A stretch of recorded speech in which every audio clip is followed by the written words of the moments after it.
Shalom, shalom, family. I just wanted to start a live today because I actually had to reschedule one of the lives I set. But I wanted to have a conversation on a thing, so I'm going to do a 10-minute wait and I'm going to talk about something. And I want others to also give their opinion on this because I found something really interesting that I'm going to have a geneticist talk with as we have a talk with this, just so that it can be confirmed on this little split. It's because, it's the biblical narrative. What's something that we know with the biblical narrative? Let's just be honest. We don't need to know genetics to know this part. A Japhethite can't make a Hamite. Like a Japhethite male can't make a Hamite male, right? That's what we're gonna talk about. But we'll talk about that as we once after 10 minutes.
The angel came to him in it and asked him to read.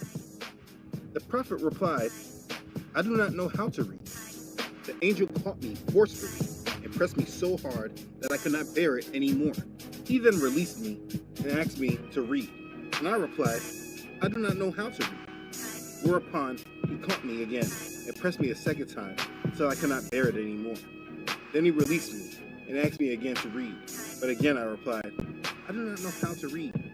Or, what shall I read? Thereupon he caught me for the third time and pressed me and then released me and said, Read, in the name of your Lord, who has created all that exists. He has created man from a clot. Read, and your Lord is most generous, up to that which he knew not.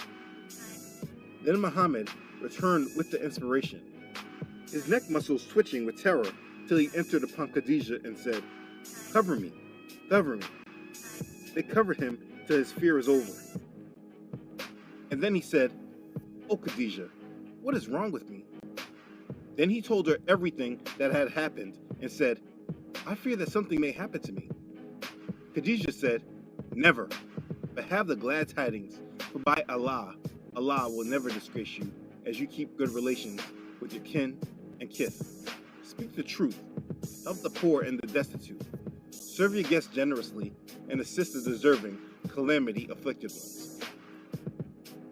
Khadijah then accompanied him to her cousin Waraqah bin Nawfal bin Asad bin Abdul Uzza, long name, who during the pre-Islamic period became a Christian and used to write the writing with Hebrew letters. He would write from the gospel in Hebrew as much as Allah wished him to write. He was an old man and had lost his weight. Khadijah said to Waraqah, Listen to the story of your nephew, O my cousin. Waraqah said, O my nephew, what have you seen? Allah's apostle described whatever he had seen. Waraqah said, This is the same one who keeps the secrets, Angel Gabriel, whom Allah has sent to Moses. I wish I were young and could live up to the time where your people will turn you out. Muhammad asked, Will they drive me out? Waraqah replied in the affirmative and said, Anyone, man, who came with something similar to what you have brought was treated with hostility. And if I should remain alive till the day when you will be turned out, then I would support you strongly. But after a few days, Waraqah died, and the divine inspiration was also paused for a while. And the prophet became so sad, as we have heard, that he intended several times to throw himself from the tops of high mountains. And every time he went up to the top of a mountain in order to throw himself down, Gabriel would appear before him and say, O Muhammad, you are indeed Allah's apostle in truth. Whereupon his heart will become quiet and he will calm down and will return home. And whenever the period of the calming of the inspiration used to become long, he would do as before. But when he used to reach the top of a mountain, Gabriel would appear before him and say to him what he has said before. There are a number of slight variations to the story, related by different people, describing Muhammad's visitation by a spirit, identifying himself as the angel Gabriel. These stories do not always agree with each other in perfect detail, but on the whole, a complete picture can be drawn of Muhammad's initial experience with the spirit and his reactions after. And that's what I just presented. From this encounter, Muslims believe that Allah, through the archangel Gabriel, gave the collection of revelations to Muhammad that are now preferred as the Islamic scriptures.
Shalom, shalom, peace, family. As always, before we start anything, let's say the Lord's Prayer.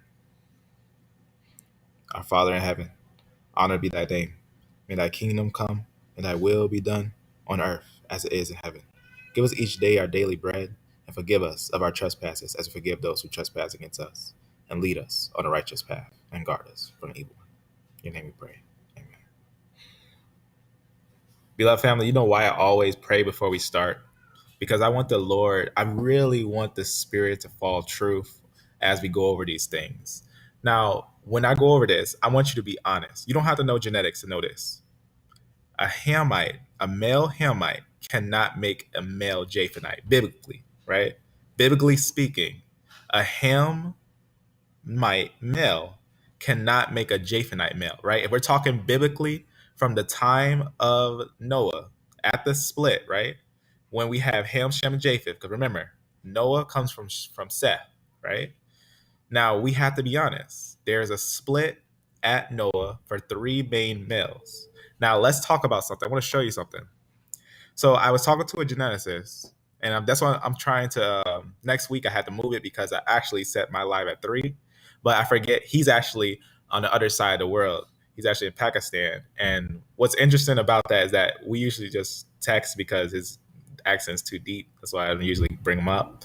But when we have that conversation, we're going to talk about something that's really interesting, and it has to do with haplogroup F. And I don't think a lot of people know about haplogroup F, but the reason why it's important is because haplogroup F is considered a grandfather of multiple lineages. Now, a lot of people, when they grab different groups here, they try to make a strange split. For example, let's just go with the worldly understanding. J is said to be Jews. T is said to be Jews. Now, what's interesting about that he expressed is that J is actually on a branch under F. Not only that, but we also have L that's under F, and we also have R's, which are they're going to be under K, and they're going to be actually making up different lineages that are under K. So you can see these different lineages here. Now, this is a K from the K, which is actually, I know that sounds weird, but there's a K, which is the root, which is a root that makes a lot of your R, J, Ks and stuff like that. And you'll have a lot of those and different ones like that. So you can see right here, your ends and different things like that. It's really interesting. The reason why I find it interesting having a conversation on it is because F is a grandfather branch. Now, the reason why I say that, have you heard them talk about they said the sea peoples are people that landed in the land of Israel, ancient times. I just want to show you something. I think it's interesting. I want to talk about this note, but I really don't want to go over it now, but I'll probably go over it if we talk about it. But I want to show you something really interesting. F is found in Sidon. Now, what's interesting about this picture, the more I looked at it, the more I realized how complex the Middle East is. And when I say complex, that's why I had to get a geneticist and talk about a lot of these things. And that's why I bring a lot of these things out, just get a second opinion on these things so that, we can talk about them. But what's interesting is that we get a very interesting lineage there, which is F. Now, let's just be honest. Let's just be honest. If we believe the biblical narrative, after the flood, everyone living today is after the flood. What's interesting about F is that that's considered a person that's living, because we got people with F today, which is really interesting to take note of. That's what this note is about. This note is actually about F, and that F is actually living people. You can actually note that where F comes from and where F settled, which has a lot of interesting concepts. And it's F-m89. And that's what we're going to talk about hopefully next week when we go into this note and talk about actually what F is and the connection of it. Now, the reason why I say that is because I'm haplogroup R, right? At least that's what I got in the paper, right? And I want to show you something really interesting about that. Why I think that's interesting, and for the sake of understanding. Now, if you've seen me before, you can tell that I would be a dark skinned man, right? Got the what's the word I'm looking for? Or L1 lineage. Now, what's interesting, I want to show this real fast. I think this is really interesting to know about splits, the way things split and things like that. The L lineage has a really interesting split. I'm going to show something real fast. And it's going to all come together to what I'm talking about. The reason why. And I wanted to use me as an example because I think these things are interesting when you look at them like this. When you look at them like this, you can get a little, what's the word I'm looking for? You can get a little detailed on some things that you might not thought you can learn. But talking to someone, you get some really interesting things. Like this, for example. This is a paper we was looking at is out of Africa concept, and that most of it is true. And in fact, it has a really interesting concept, and it talks about the split of peopling. And I talked about it in one of the lives where I was talking about J had also mixed with L0. Well, L0 and the L1 to 6 lineages have a split. They're like sometimes you have the lineages of ones that were with certain groups and some that went with different groups. The reason why that's important because I'm on L1 and on the R lineage, under the R lineage, you're actually going to have a interesting connection. The oldest it traces to, and the reason why I say this, I'm gonna explain why I'm saying this. The oldest it traces to is F. But what's interesting when I say the oldest it traces to before it's a interesting split that I'm going to talk about. There's a split. There's an interesting split. This split goes this way, and every lineage under F is one. You hear what I'm saying? Like every lineage under F, when I say one, there would be from Japheth. They would be from the line that splits at the flood. The reason why I'm telling you that is because there's lineages that F doesn't make. F does not make certain lineages, and I'm going to show you which lineages F doesn't make. Actually, let me open up a note here because I got a picture that I want to show while I explain it because I think pictures make a big example. I'll show you something I was noting, and I just got a second opinion on it, and is I'm going to talk about that real fast. Just going to go down and talk about that. All right, so what's interesting is when you're looking for, we all know the biblical narrative is really interesting. When you know what the biblical narrative expresses, right? After the flood, there were 3 sons, right? What's the possibilities of finding evidence of a people that are one people but not another people? You hear what I'm saying? Like that's what F is. F is a people that makes one people, but it doesn't make another people. I'm going to show you with a certain picture. I just got to find a certain one. Matter of fact, it's probably easier just clicking this. Go over and pick one. Show you something. Very interesting because when you think of the biblical narrative, we got to be honest, right? It's true that a Japhethite male cannot make a Hamite male, right? That's just an honesty. We all saved by Christ, but we got to be honest with that statement, right? That a Japhethite male cannot make a Hamite male. So I got an opinion on this split here. The reason why I think it's important is because I'm going to zoom in and I'm going to show you something. So the reason why I set this as, and I asked this question, I said, is it possible that with the F group, we have lineages that are all underneath it, but the F group doesn't make other lineages, but they're all humans? And yeah, you got groups that F doesn't make, but everything under here, F makes. Everything under here, every single group under F, all these are made. All these are made from F. Every one of these. It's a really interesting split. And that's why I'm going to go to a picture here and show something. Because what it does, it goes into the details of the split right here. You've probably seen this on Wikipedia or different places. But the reason why this is interesting, this little picture, is because it got the major highlights. You see F right there? F actually has 3 lineages. I didn't even think about this, but apparently, when we think of the split of who peoples are, F has its own it actually, because you can see right here, your GHIJK. This also makes G, and then it makes D's, and these are more closer related. The more you get more down, the more they're actually related. They're more related. And what's interesting about that, their grandfather would be from CF, from CT. CT makes CF, and then F is like the grandfather of all these lineages. But F doesn't make DE. That's important. And BT doesn't make CT. That's important. That the B lineages that you get here, they don't make each other. They don't make each other. It's like an interesting split between these three lineages here. These three lineages right here, you get an interesting split between this BT, CT, and CF. Because CT actually makes this lineage. Now I'm gonna show you something that we were talking about. I'm gonna show you something I thought was really interesting. All right, so this little picture, the reason why this picture is so important because it actually has the grandfathers of the lineage that you're seeing. I'm going to show you, go back to this right here, right? It has these grandfather lineages. It has a lot of the grandfather lineages. And that's really interesting to note in one place. Also with A00 there.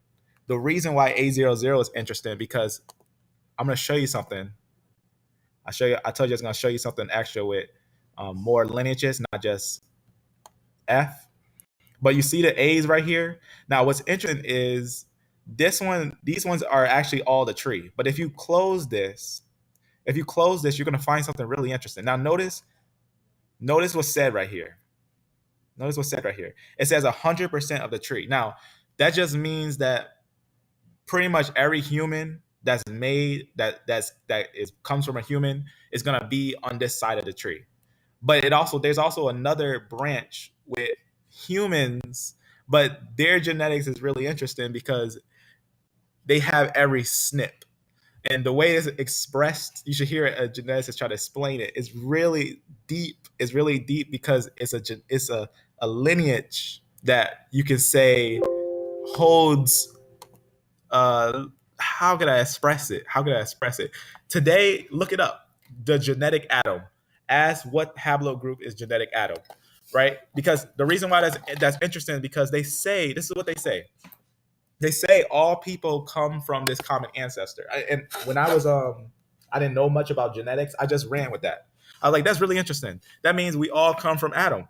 And we all know that. We all know we come from Adam. But the complexity of genetic Adam is actually more complex than that. The complexity of genetic Adam is that Adam, right? We don't have Adam today. We don't have Adam himself. But the genetic Adam is basically a people with almost every snip of everyone. It's really interesting when you look at it. It's really interesting when you look at it. But notice that this is a different group. This is just another lineage. And the reason why I say that is because you can go to it and it'll say 0% of the tree. And I opened this before and I talked about it. And I talked about how is this 0% of the tree? And it's because, as you can see, it'll keep saying 0% of the tree, 0% of the tree. You can see 0% of the tree, 0%, 0% of the tree. Now I'm going to show you something. I'm going to close this. Well, this one, and I'm going to open this one. I'm going to show you something. All right. So watch what happens when I touch one of these ones. 99.2% of the tree. Now that's really interesting because CT makes DE and CF, but the other lineage that you've seen there doesn't make any of them because that's what something we was expressing too. We were talking about that it was talking about some very interesting things about BT and CT, and BT pretty much. Let me show you something. In fact, actually, I'm going to type it down. I'm going to show you something on here with BT or CT. The reason why that's important is because we also find CT in that area. We find CT. I'm gonna go back to cited. This cited BA. We also find ancient CT there. Now I'm gonna go from the lineage because they talk about that the C people came there and they had I's and J's and R's and G's and stuff like that. Different European lineages, they say. And what's important is you can see these J's here and these I's and this IJ. That's very important because we know if we look on the tree, and I talked about it before, they talk about the most ancient European having haplogroup I, and I and J began together. That's important. I and J began together. And that's what you see when you look here, you notice there's an I, and what's important is how many there are, because this will be like just a few of them that's breaking off from here. You got a lot. You got 51 I's there, 51 I, and IJ. You got two of them. You got two of them there.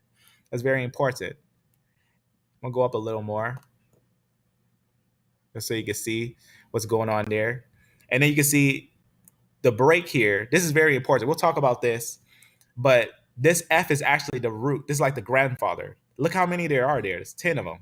There's like 10 grandfathers there. And then the grandfathers also make other branches, your F1s and F3s and F2s, stuff like that. And then from your F, you also get your GHIJK. From your F, you get GHIJK. And you got to ask yourself, is this before the flood or after the flood? This is after the flood. We know this is after the flood because this is actually in Sidon BA. This is Sidon BA. So we have to admit to ourselves this is after the flood. So if F, let's ask yourself this. If an F lineage actually makes GHIJK, and if I'm just to, well, I can search it, but I'm going to show you right on family tree. I'm going to show you right here. You see your GHIJK? The way you can tell is you just close it, and it's just a sub branch. A sub branch basically is a child from that person. So GHIJK, just to show you this, GHIJK, there's one there. You can see right here. And then you get obviously your splits from them, and then you're going to have a couple different ones. But I want to show you that from here, you're going to get, in fact, I'm just going to go up real fast and close CT, well, CF and DE, so that was not open, and open this back. And I'm going to go back down. And then watch this. It's really interesting because I think it's interesting how people try to say our lineages aren't related to J and I lineages and T lineages. They're related. There's no doubt. I'm just going to show you right here. So your HIJK makes HIJK. Now, you note that K right there? The reason why it's a K because our lineage actually comes from K. That's important. But notice they all began together. They all began together at first. In fact, they were all under F. That's important. They were all under F, which comes from CF, which comes from CT. But CT is like a parent lineage. The reason why I say it's like a parent lineage is it's like the Noah. It's like the Noah lineage. The reason why I say that is because this lineage is gonna make all other lineages. It's gonna break and it's gonna make all other lineages. That's important because CT makes DE and CF.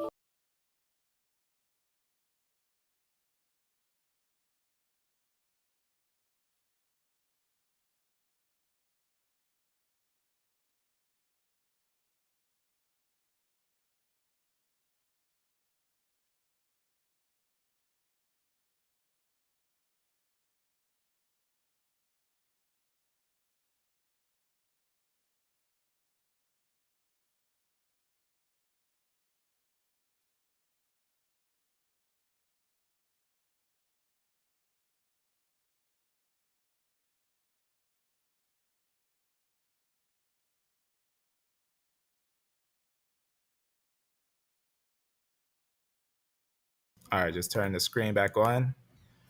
Sorry about that. I just plugged the charger back in.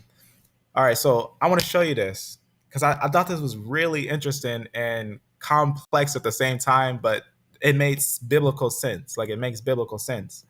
Now, F doesn't make your DE lineages. That's important. Your CF lineages are going to make certain lineages. Your DE lineages are different lineages, but they all come from CT. Both of these come from CT. Both of these. And I'm going to show you something what's really interesting that I noticed and I got verified. You see all these lineages here? This is all the lineages that come from CT. You can see right here, you get your E lineages and stuff like that. There's a little idea. But let me show you something on here that's really interesting. Let me show you something that was really interesting. I just gotta see where that's set real fast. Back up here.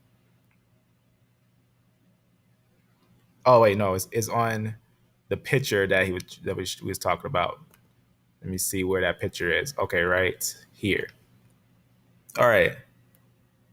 Now watch what it says here. because this what you're actually looking at here is a branch of. You see how now I talked about this before, and I gotta express this that your A and B lineages don't make CT lineages. They don't actually make CT lineages. But let me show you something on this little tree here, back on this thing. All right, so watch what happens here. So there's a point somewhere here with CT that makes different lineages. Like your A and B lineages are different lineages than what's under CT. And I'm gonna read you something here. It just says the deepest portion of the human Y chromosome, according to such and such paper.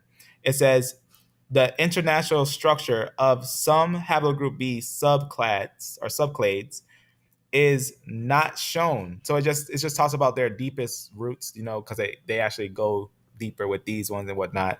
And that's just something else. It says one can see that more than half of lineages are related to haplogroup A. So it talks about that a lot of these ones are related with these ones. Talk about B and A lineage are highly related, and we know that because we also went over a video. If you ever seen it, Dr. Nathan Jensen, he goes over this really interesting genetic revealing. Talk about how A and B started off together, and D and E and everything under CF is actually going to be their own lineages.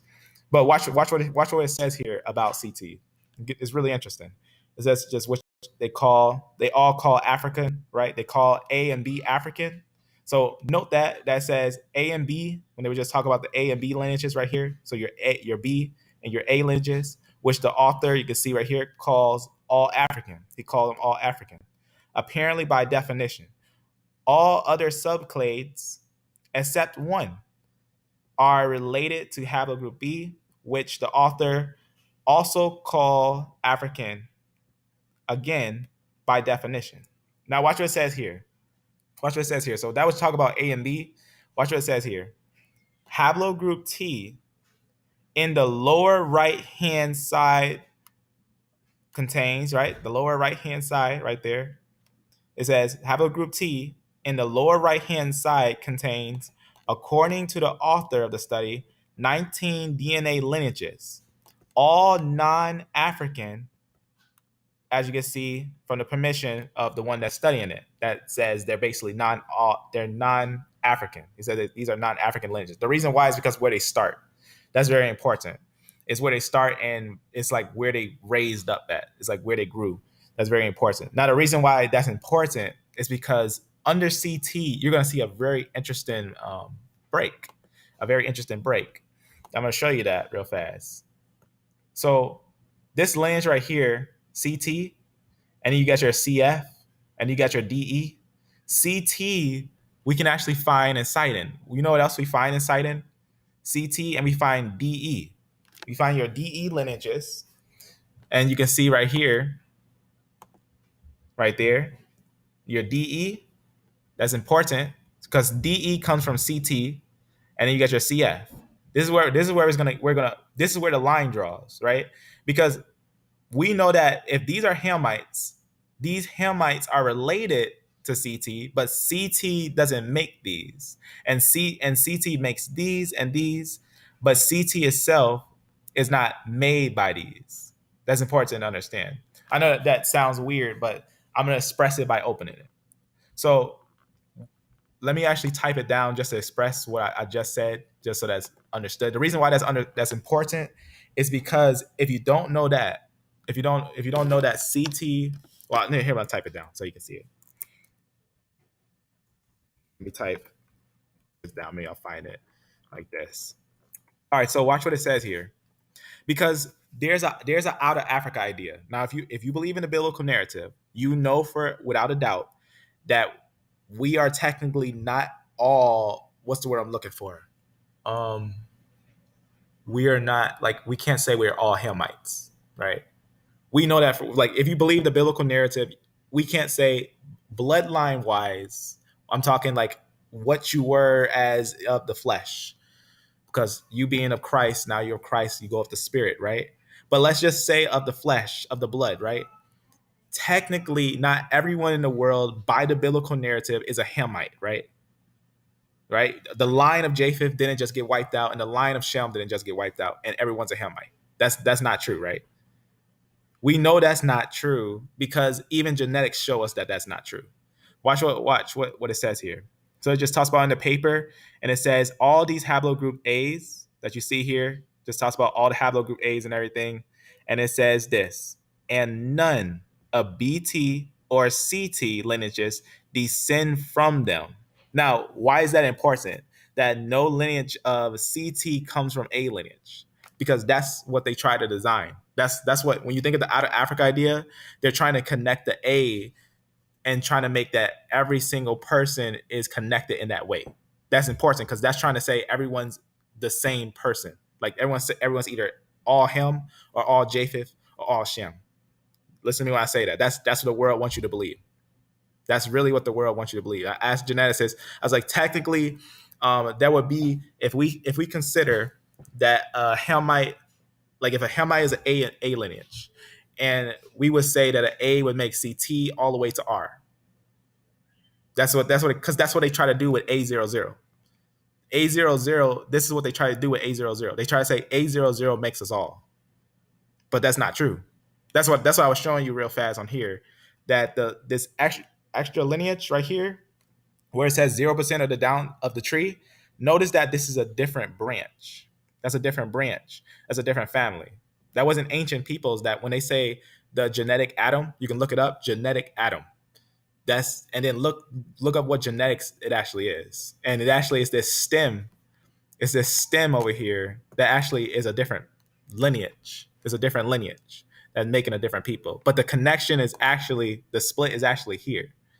And the reason why that's important, because on genetic papers, you got to look for what is called an unrooted chart, which is the real design of like what genetics, what they see, which it looks something like this, and this is what it looks like.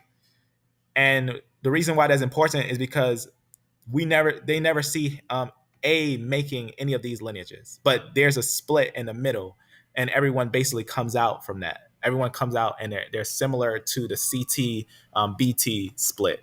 That's actually where they're similar, but no further. Like they're similar to there, but then they're their own like family tree. They're their own family line.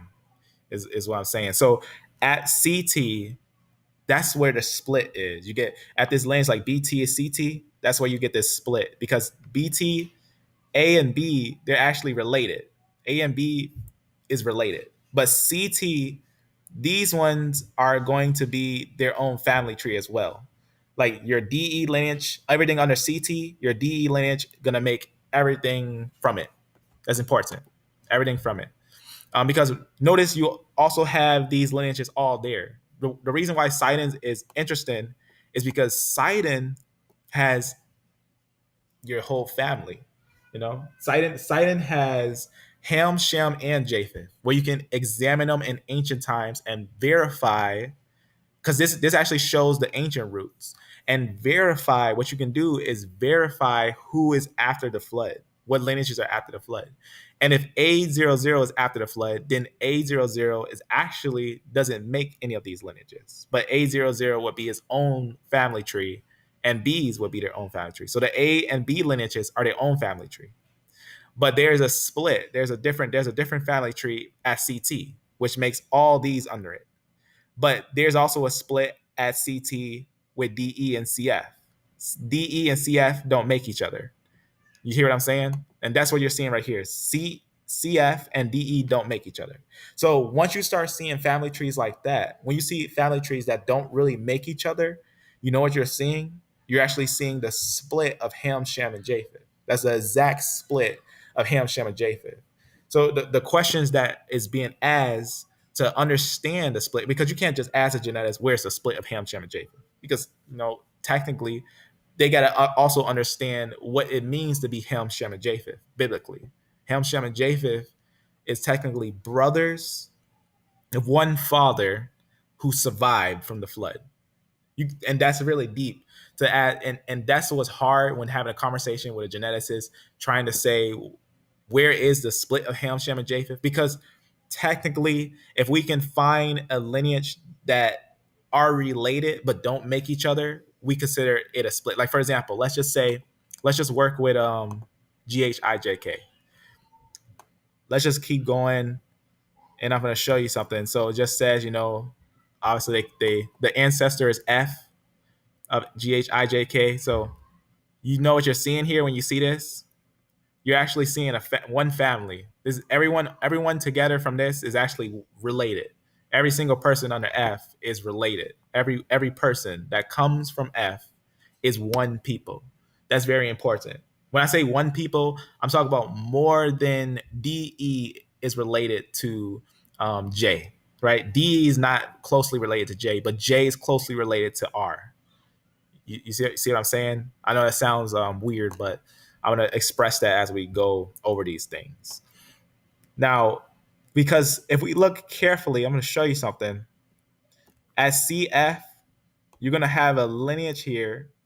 Now, remember, CF doesn't make DE, right? DE is right here. CF is right here, and it's going to make its own lineages. It's going to make its own lineages. That means everything under CF is family. When I say family, I mean they make each other, right? They make each other. But as we know, a J can only make a J, R can only make an R, and this is talking male to male, male to male to male. This is really important because if we note that they make each other but they don't make anyone else, that's a split. That would be considered an ancestral split, or how you say, I forget how you said it, a parental lineage or a parental line. It counts as a lineage, like the state that is not together, but it unites them, like a buffer state. It's like a buffer state. You ever know what a buffer state is? Now, obviously, understand the concept when I go over this. I guess I'll explain it when I go to it. If you know what a buffer state is. So a buffer state is a country lying between two rival and potential hostile great powers. Now, obviously, I'm not saying you have to be against each other. I'm not saying a Hamite has to be against a Japhethite and a Shemite against a whatever. I'm not saying that. I'm saying this, that they're like a buffer state, right? A buffer state is not related related. But a buffer state is not that nation, but it counts as a nation in between those nations. Like you can see right here, let's say like these nations are hostile against each other, like big, strong Austria versus Hungary. Let's say these hated each other, right? This is a buffer state in the middle of them that separates them but unites them, right? That's what like genetics is. Like we're all human, right? That would be like the buffer state. The buffer state would be the human. We're human. We're all human, right? We're all from Noah. Every single person today is not from Cain or Abel, who was wiped out. In fact, let me draw something.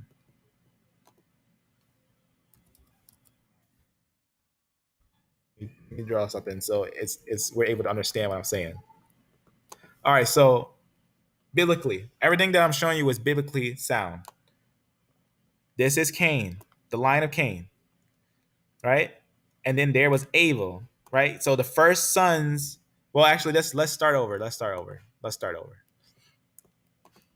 This is gonna be Adam, right? This right here is gonna be Adam. We're gonna call this Adam, right? We're gonna call it Adam. So this is gonna be Adam. I might have to make it smaller. Let's see if there's a way to make this smaller. I haven't used this thing in a long time, to be honest with you.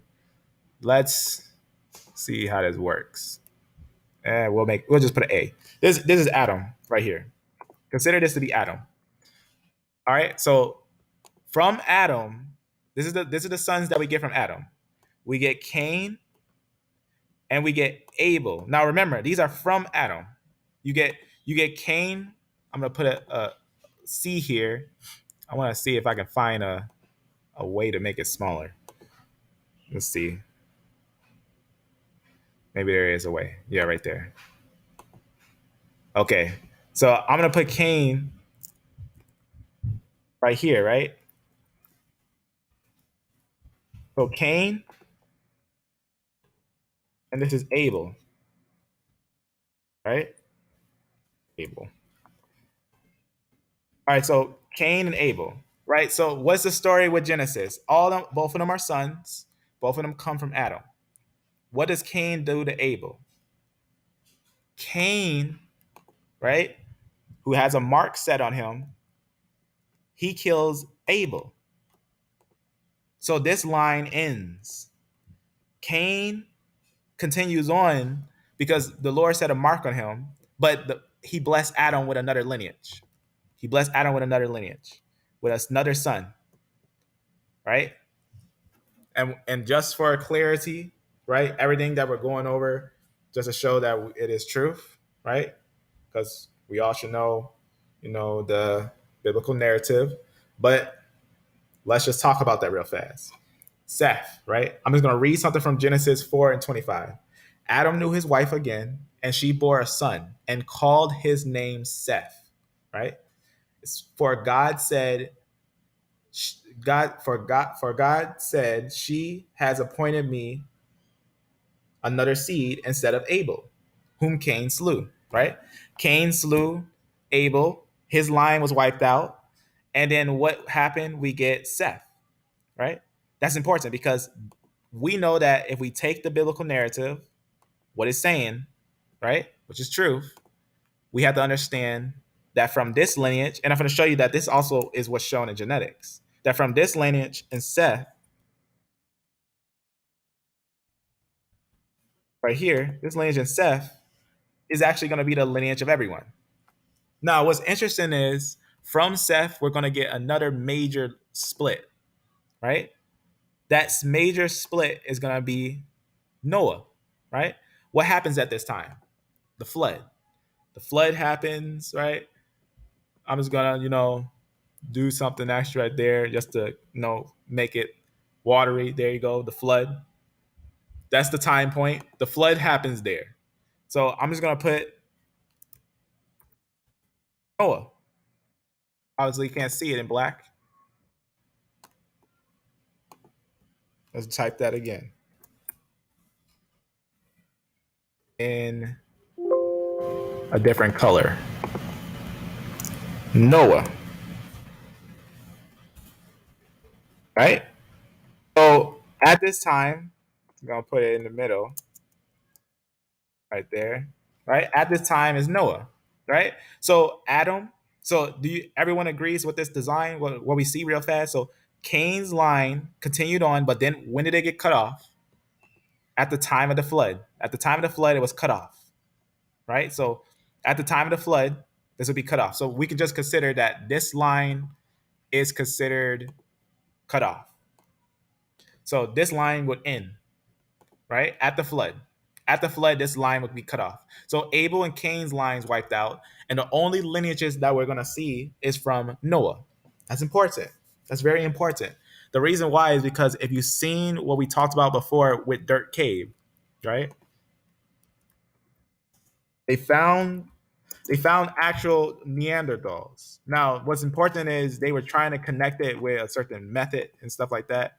Dirt care. I'm gonna show you something. The genetics that they found at Dirt Cave. Maybe I can grab this picture real fast. I want to show you, and I'm gonna go to the DNA that they found in Dirt Cave. Maybe it'll show it. Maybe it won't. If not, I got a video where I went over it, and I'll just go to it for the picture. Yeah, I'm gonna go to it for the picture so you can see the reason why I'm expressing it, because there. Matter of fact, I'm not gonna go to it right now unless someone wants me to go to it. We go to that picture. There's a picture. Pretty much, there's a picture where the Neanderthals. There's a split. They're not related. Every male Neanderthal does not exist today. There's no male Neanderthals today. So, and I expressed how if you look at the link there are people that existed long ago, but not today. They were people that existed long ago, but not today. And what's interesting is obviously we're related to them because they're humans, right? They're all humans. But as we know, all these are from Adam, but they're not from Noah, right? Think about that. Think about that real fast. That's like a 3 split, right? In a way, this is going to be the example of understanding what I'm going to show you from Noah, right? That this is like a 3 split, but we see only the lines of Noah today. There's going to be every lineage that you're going to see from here are going to be the lineages from Noah, right? Every lineage that you're going to see from here is going to be the lineages from Noah, and we're going to express it real fast. So watch what happens here. I'm going to show you something. So from Noah, we know what the biblical narrative says, right? Noah had 3 sons, right? And what were those 3 sons? Ham, Shem, and Japheth, right? We can understand those things and whatnot. Let's just get an idea on what's going on here when we talk about this. All right. I'm going to type it down. So right here, we're just going to put Ham, and we're going to put right here Japheth, and up here, we're going to put Shem. All right. Just to get a little idea. So we got 3 branches that's going to come from Noah, right? Now, are you following along? Make sure that you're following along, because I don't want you to like get confused down here. So now we're up here. So from Noah, we're going to see Shem, Japheth, and Ham. So what do we have to see from that time frame? We have to find a lineage from Ham that doesn't make Shem, but are related. And we need to find a lineage from Japheth that doesn't make Shem, but are related. So we have to find, obviously, related as in they're human, but they don't make each other. They wouldn't make each other. That's important to understand. And it has to be a male line, right? And that's what shows us the split. Now, let's ask ourselves the question: does DE make a lineage from CF? No. And does CF, any lineage under CF, make any lineage of DE? No. So that's an example of a how you say, I forgot how you said it, a parental lineage, pretty much like a parent lineage, right? It considered at a lineage that you can say would be a grandfather of a grandfather of a grandfather of a grandfather, that you can lead all the way down, that would make that lineage, but it wouldn't make any other lineage. You see what I'm saying? So SCT is a major split. That's what it's basically expressing. It's expressing that at CT is a major split that must be taken note. That it can't, like, for example, if this lineage doesn't make this lineage, then it wouldn't make sense to do something like this. Let's just go with the world's idea. Let's say if I said the Jews are Shemites, right? And I say the Jews are haplogroup T. If the Jews are haplogroup T, what also comes from T? You got to find a lineage to a split that doesn't make each other, right? T comes from LT, and what does LT come from? You can go up. This is why also I'll actually put it down just to show you something.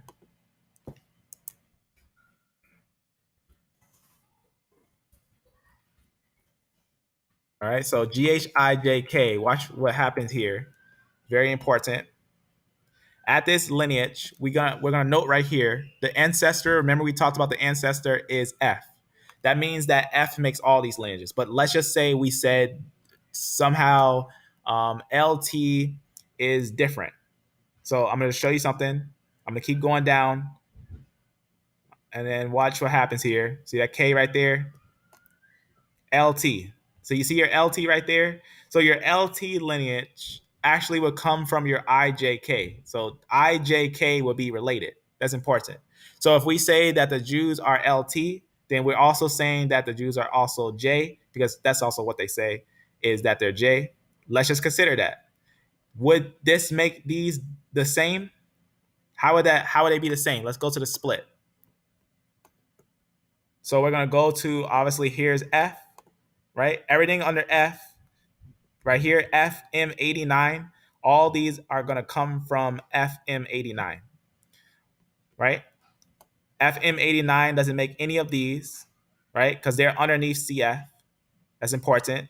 But CT makes these. So we found a parental lineage, a parent lineage.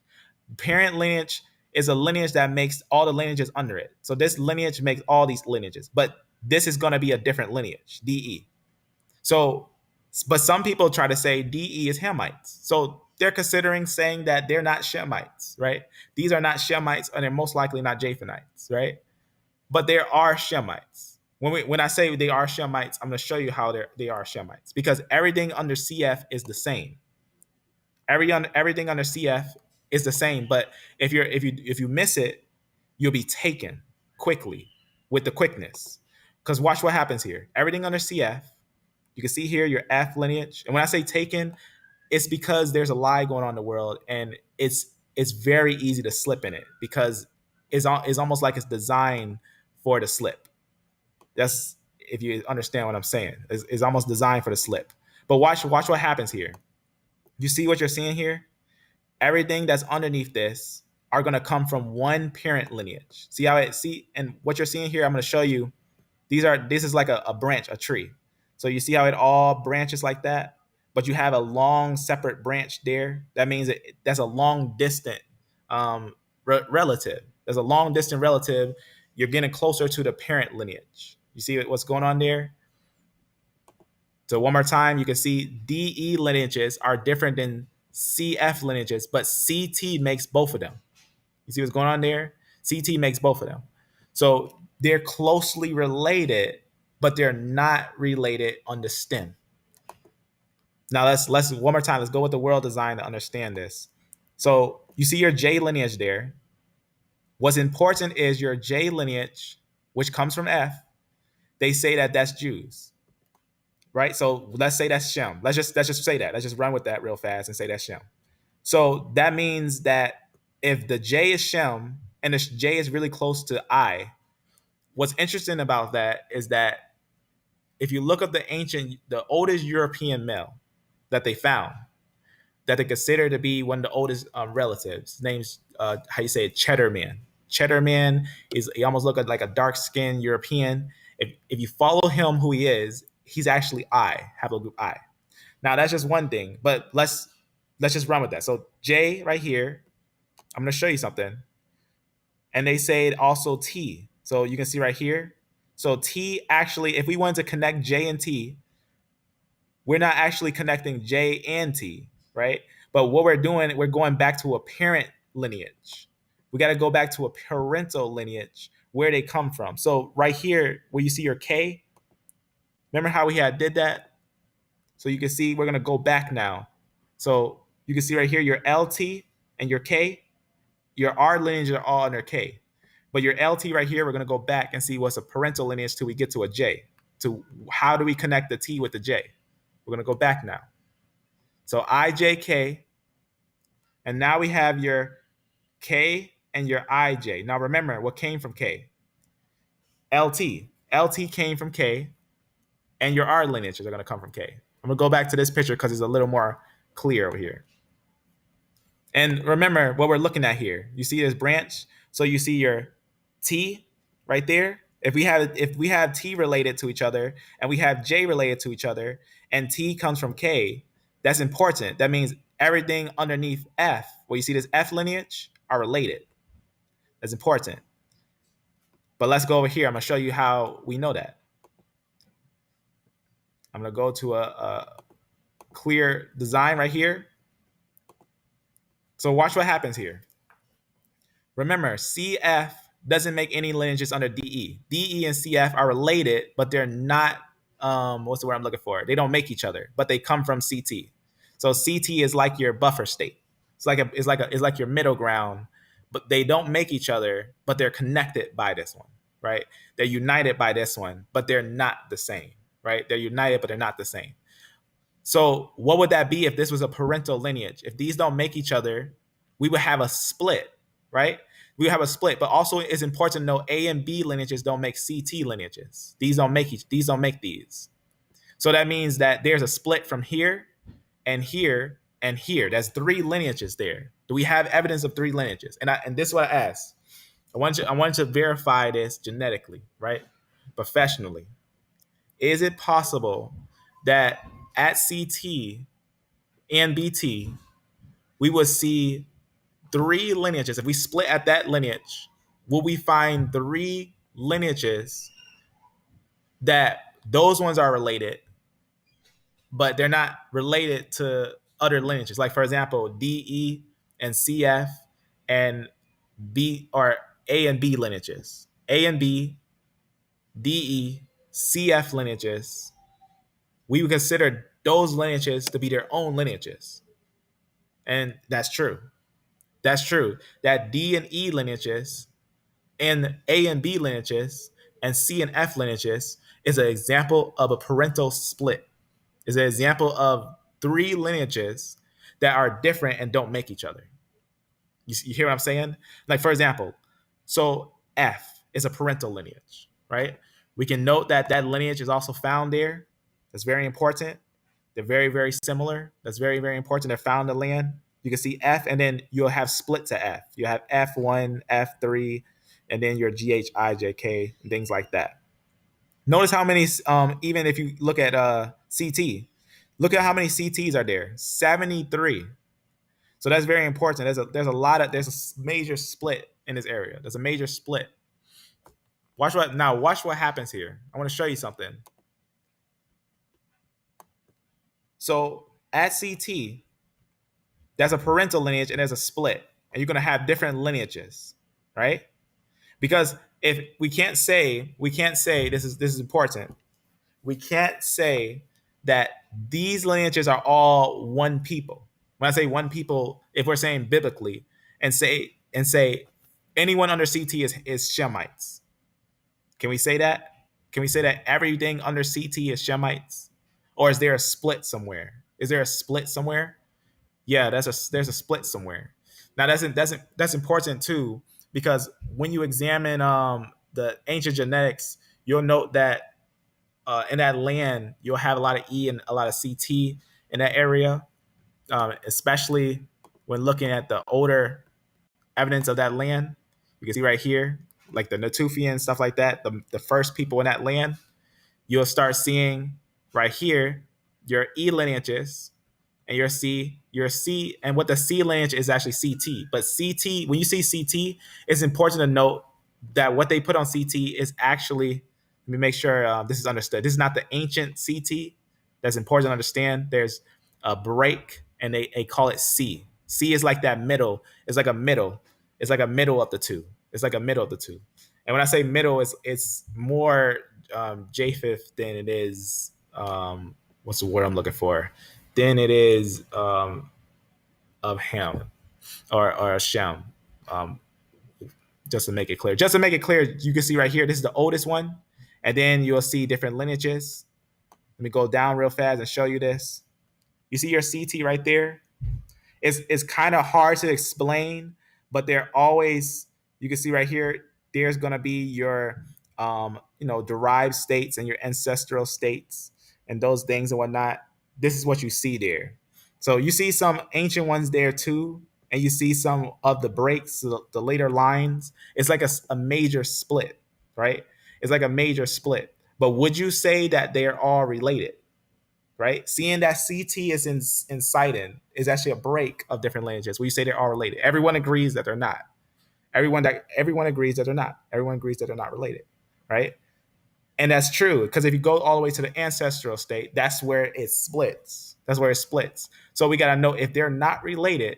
If we got lineages under CT that are related genetically from the split, but they're not related as in biblically, that means we're seeing an example of Ham, Shem, and Japheth, because this lineage is going to be a different lineage, which doesn't make anything under CT. So if we got to consider if this lineage is a different lineage, we have to consider A and B lineages separate from anything that's under CT. That's just a fact. That's a genetic fact. A and B lineages are different than lineages under CT. That's what we was looking at when we were saying right here, when we see the BT lineage. The BT is like your buffer. Your BT is like a buffer between CT and the other lineages. So BT, CT is a buffer between lineages. So that's just the way to express that, is that we're related. We're all related, but we have like these buffers that separate us. We're all related, but we have splits. We have different splits that separate us. So let me show you something real fast back over here on this. So you see underneath CF, right? Watch carefully with this, because this is where when you think of the world's understanding, this is when you got to come to the truth of the understanding on what is really going on. CF, everything under CF. If we say this is everything under CF, so you see that C right there, that's what you're seeing in Sidon. You see that C? That's a break from CF right there. That break right there. And you can go over here, in that land of Sidon right here. And you see where it says CT? That's just that C. You can see right here, CT is your C right there. That's just a break. It's just a break from a break. That's important. So CT right there. And now I'm going to show you something. So think about that. Just think about that. Think about that was in that land. That's Sidon. That's what you're looking at there. It's a real paper. This is a real paper, real genetics. And the land, and the reason why I think it's important because we're talking about the biblical land. You know, when you read the Bible, you can't help but, think what was going on in that land. What was going on in that land? What was really going on in that land? What was really happening in the time of the biblical narrative? And you can find some very complex, deep things, right? These are fossils. These are real fossils, right? These are what you're seeing here is real fossils. And the reason why I say that's important is because what's there in the Levant, right? All these lineages are in the Levant, right? I'm just gonna go down to something and just show you something on here. This is just ancient lineages and things like that with the connections. Very interesting connections and stuff. But you can see right here, it just talks about who was there first and what was going on. Now, what's interesting about the concept of that, you're missing a lineage here. You're missing a lineage here who was actually over there before them. There's a time frame missing. There's time frames missing here. And if you look closely, on that paper itself that we were just looking at right here, if you look closely, you see how it's not here. But if you look closely on the paper itself, there's some lineages there. Go down to it right here. That's now in that paper. It's the A lineages. Now, this is where it gets really interesting because remember I was talking about A00? A00 is the lineage they were trying to connect everyone with and say that everyone's A00. Or A lineages. Everyone started out as A and then they worked their way down to the people you see today. They kept evolving, they're trying to say. That's not true. We know that A00 doesn't make any of these lineages. When I say these lineages, I'm talking about your CT. CT is that split. So you'll see at BT right there, BT has its own split. So you have these ones like a buffer. It's like a buffer. These ones are all related. A and B is related from BT, right? And then you'll have your CT, and CT actually relates DE and CF. You see what's going on there? I know that sounds complex, but understand what I'm saying when I say this. This is your parental lineages, your BT, your DE, and CF lineages. And these are like buffers, your CT and your BT. But I guess make it more simple, your A and B lineages, these ones will be together. These are all buffered by your BT lineages. You can see right there. And I'm going to show you that real fast just for your A and your B. You can see your A lineages up here. And I'm going to show you something. You see how they all descend like that? And right here, your BT makes your B and your A lineages. You see your B and an A, they're actually related. That's important because the paper that I was showing you is actually a paper that talked about how some of the information that came out was actually the data being bent. The data was bent to fit it out of Africa. And this paper is like looking at the genetics and noting what is related to what and where things separate. That's actually important. And we notice that on genetics. We can notice that on genetics, that a lot of lineages under CF are related, right? And a lot of lineages right here, a lot of lineages under CT, they're going to be related, but they're not going to be making each other. So your CT makes CF and DE lineages, right? They're their own lineages. That's important. And under CF, you're going to have this F. That's important. We're going to talk about that. That's what we're going to talk about when the time comes. We're going to talk about F. You can see this F here obviously has different Fs. It makes its own bunch of Fs and things like that. You can see there. But F comes from CF, which comes from CT, which CT makes a lineage, is a parental lineage that all these are more closer related than they're related to DE, right? These are all more related than they're related to DE. That's why you can notice how close they split like that. That's just because they make each other from CF. So you see your F right there, and you see that C in between CF. See what's going on there? So CF. So we can't, and so the reason why I'm pointing here, I want you to note something here. CF and C and F.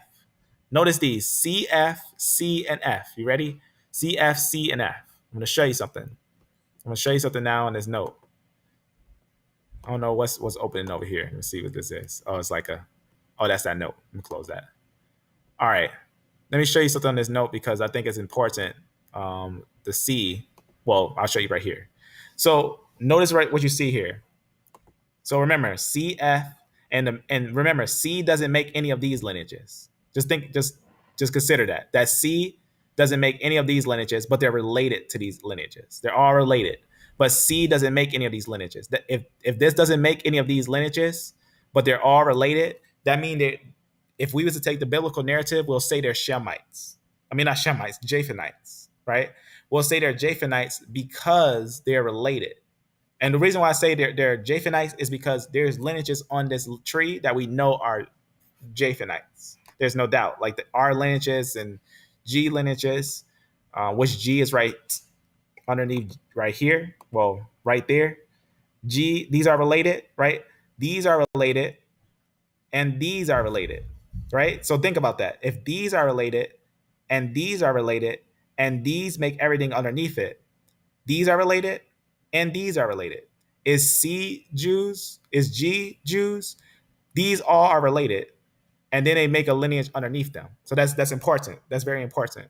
So we have to ask ourselves, what lineage is the C's? What lineage is the G's? That's very important because that's going to tell us if we're looking at Ham, Shem, or Japheth.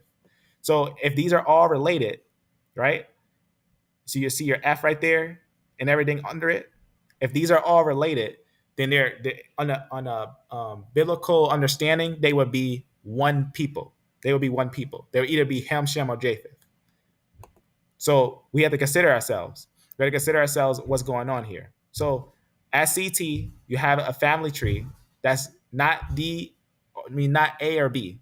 So under CT is a family tree, not A or B. They're not the same. These are going to be different lineages. A and B lineages are different than what's going to be under CT. There's two splits under CT. So if these are different and these are different, then we found three lineages. So that's how we found three lineages. The reason why is because if A and B lineages are different, and CF lineages are different, and DE lineages are different, and DE is not A and B, and CF is not DE, then we just found the saying that Hamites are not Japhethites, and Japhethites are not Hamites. You see what I'm saying here? That's the fact of the truth.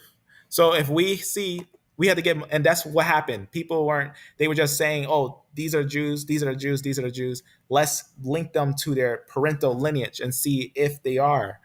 Now, the reason why I say that, because look here. I want you to see here, because it's easy to be tricked. It's easy to be tricked. But notice here, the J, now I'm just going to show you what the common haplogroups people consider to be Jews today. J, I don't know how, somehow some people say R, which you can see R right here, right there.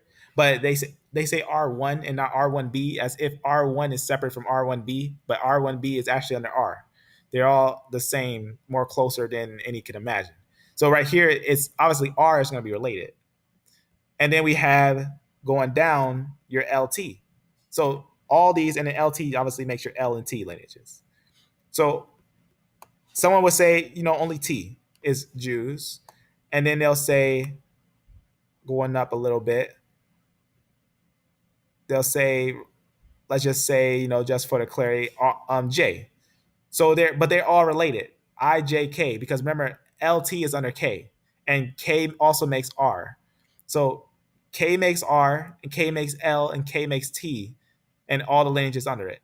And IJK is also related with them. So, but is that the split? Can we say that these don't make these, right? These won't make these, and these are not related to these. Can we say that? Now we can say obviously this one is a branch from this, so this one won't make this.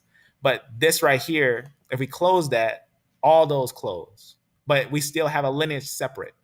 You see what I'm saying here? These are your Hamites. These are Hamite lineages over here. This is going to be your Shemitic lineage. That's very important. That's going to be your Shemitic lineage. And the way that is expressed is that there's an E lineage there, right? There's an E lineage there that's very important that they've been talking about for a while, that they know that that lineage is considered almost in a way moving as if the European lineages. And I'm gonna show you something real fast when I say that. When I say that, there's an interesting site that does a deep study on what's the word I'm looking for? Here, I'm gonna click something in real fast and show you something.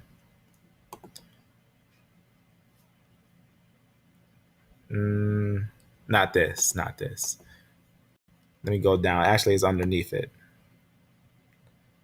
or somewhere on this thing, or right here. There it is. I don't know why I put it up there, but this little site, it goes deep into like haplotypes and stuff like that. But I'm just gonna go to the picture right here since it's already here. So I want you to see something, because the reason why this is important, because if you note in a lot of areas of the Middle East and upper areas, you'll note these lineages, and they'll say it E1B1B and stuff like that. You can follow the history to why, if we note that this is E1B1B, these are actually closely related to Arabs. Now, I'm saying, when I say Arabs, I'm talking ancient Arabs, ancient Arabians that were in the land that Abraham sent some to the Middle East, and he sent some to Syria. That's very important, because they talk about that as well. They talk about that in different places. You'll see a lot of times it'll be linked with Afro-Asiatic and stuff like that in ancient times. And that's very important. For example, the reason why I say that, because if you've never seen this, let me just read something here. There's a cave that the Israelites would bury themselves in, and that cave it's not open. It's the place where Abraham buried himself, and they know that where that cave is, and they couldn't open it. They couldn't open it, but they did find genetics in that area that's expressed on here, that's talked about. And this is going to be a note put on here, but this is from a geneticist. This is a quote from this geneticist right here. We talked about him multiple times, because he has some things that were controversial but true. He was having things that were controversial but true, right? You probably seen him before, right? Aaron Elhak. He actually has some things that are controversial but true. So he's just an Israeli American geneticist and bioinformant. We're going to close this. You obviously got some universities and stuff, but watch what he says here. He has some things that he say that is important to consider. So he just talks about some really interesting things of some individuals with E1B1 and whatnot. He also talks about Abraham's cave. Go to something on here. I'm going to show you real fast, because you can see he's talking about Abraham and whatnot. I'm going to close this. And matter of fact, I might have to just read it real fast just to show where it's at. Israelites tame, isn't that? I'm going to show something because I think it's important. The reason why I think it's important is because it really expresses the gravity of truth. I think it really expresses the gravity of truth of what things are and the expression of it. I'll put this also in the description if you never read this before. It has some very interesting things to definitely consider when it comes to looking at the genetics and everything. Let me see if I can go to that one. It's a mention of his cave. In fact, you can see some things are said, very important. But let me just go to this part in this cave and see if I can find it. It's okay. So he just talks about ain't some things that were found, right? DNA extracted from those bones. He just talks about the bones in an area because he talks about that cave. I want to find this part where he says the cave where Abraham was. And I'm gonna find that real fast. But watch what it says. It says ancient Israelites were obtained from 3 regions. It just talks about these areas and everything where the tribe of Benjamin was and the Tally. And this cave we talked about where the Natufian were, right? We talked about this cave where it says the cave of Manasseh. It says near the valley of this river. Just talks about how he found the genetics there, including the ancient Israelites that were there and whatnot. And he quotes different studies and whatnot, and different things and everything. I'm gonna go down. So obviously having genetics of the people that were in that land and everything, and just talks about what goes on in that land, and talks about some things. It gets really deep into those things, very very deep, when it talks about the genetics that they pull and everything. I just want to show you before I show you anything else. I wanted to see where that part was where he talks about it. Let me just try to find it one more time. See if I can find it. Let's see. I have to find it. I'll find it. I'll find that soon, and I'll talk about it. If you know about it, it's not hard to find. They say they had Abraham's cave, and it's sealed.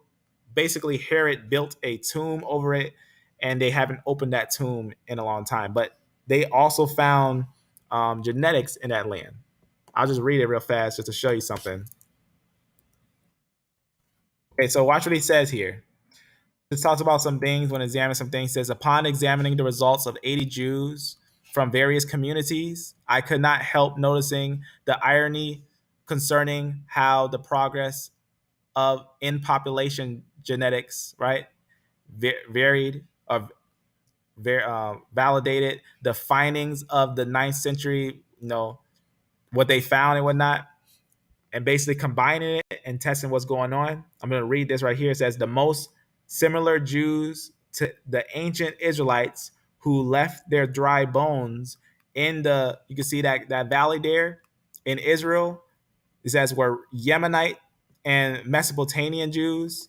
It says, but the genetic similarity was less than 15%. It says, on average, in agreement with our previous analysis, it says ascribing less than 5% ancient Levantine ancestry to Ashkenazi Jews.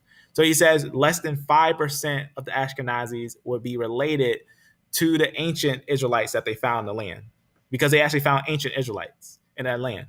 It says, yet these averages mask the high, just talks about what's going on in those communities. He says some people may share the highest similarity with, you can see Gal, this one person, a younger Neolithic woman, saying he's basically saying a lot of the people today will be more related to this person that they just say they found U5 and whatnot. That's what it's saying right there. It says, and other people may find that they are close to Abraham, a Turkish man, and they say that this is what they found. E1B1, who led a group of Anatolians to what he must to have felt was the promised land. So that's the reason why that's important is because the genetics in that area. The genetics in that area points to the E1B1 lineage. That's very important. That a lot of Shemites in that land were E1B1. And the reason why is important is because a lot of times when people look at genetics in the place where they're found, they just think, oh, they were found in the Levant. But the Levant, if you look at a map of the Levant, there's certain areas, like it's not like how in towns are. Like now today, people are really close to each other. Back then in a community, it's almost like a vast distance from another community. Like there's a large distance where they have a community and they'll have like their farmland and their cattle and stuff. And then for almost miles and miles and miles will be another community, right? Like Sidon was nowhere near Jerusalem, right? Sidon was though it's in the Levant, Sidon is not near Jerusalem. That's important. That though they found DE lineages there, they didn't find the splits of the B lineage. They didn't find an exact B lineage, right? Though they find, like, you hear what I'm saying? Like I'm saying, though they find in Sidon DE lineages and they find CF lineages and they find all these lineages, that doesn't mean they're all related, though they're all in that area. We got to know how they're different, what makes them different.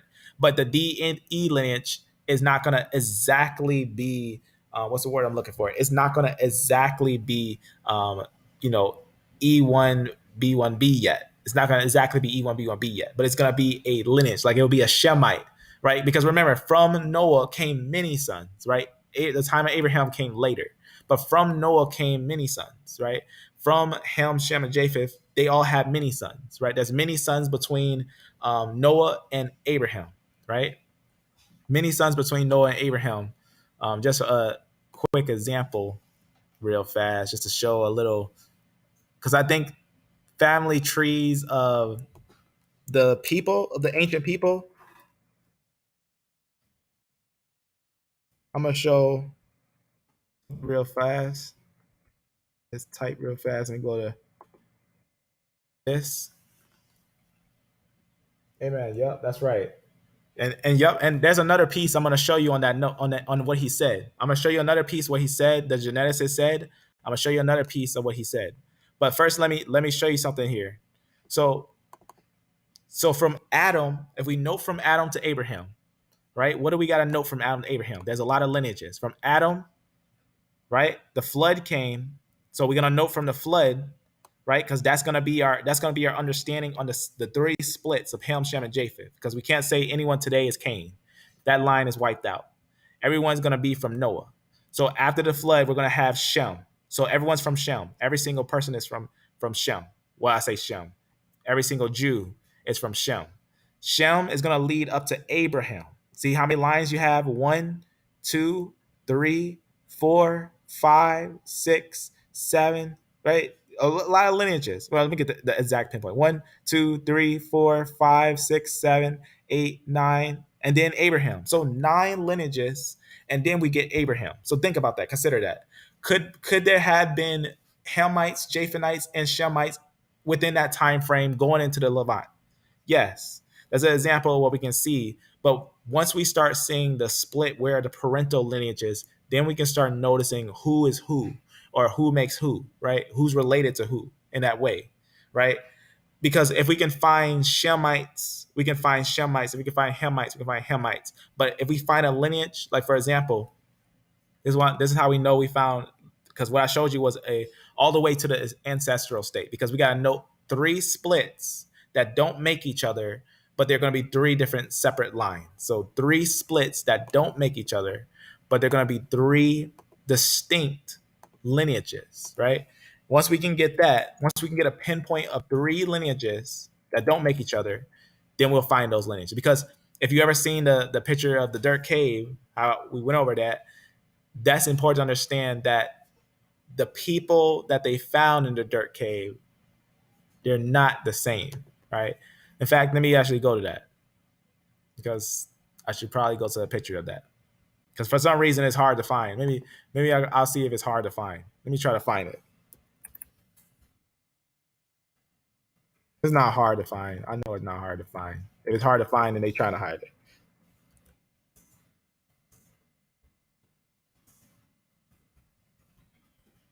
I have to put Neanderthals, maybe. Oh wait, let me try that. No, it can't be. It can't be on this thing. No. I want to make sure it's not too hard to find, because that's the thing about when you dig, when you grab those sources, you gotta hold on to them, make sure you put them aside. See, they're trying to hide it. Let me actually type down something just to see. Let me just type down something, because I want to show you something. If you've never seen the split in the dirt cave, I forget how you spell Neanderthals. Let me think.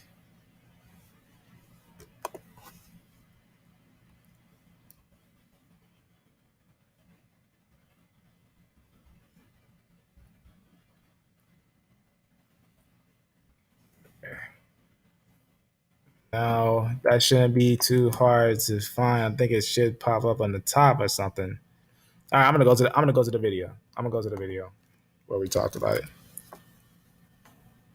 Even though I could probably find it, because there's a reason why I use Discord, because Discord saves a lot of information, and it's good for like source trading and stuff like that, and keeping sources and stuff.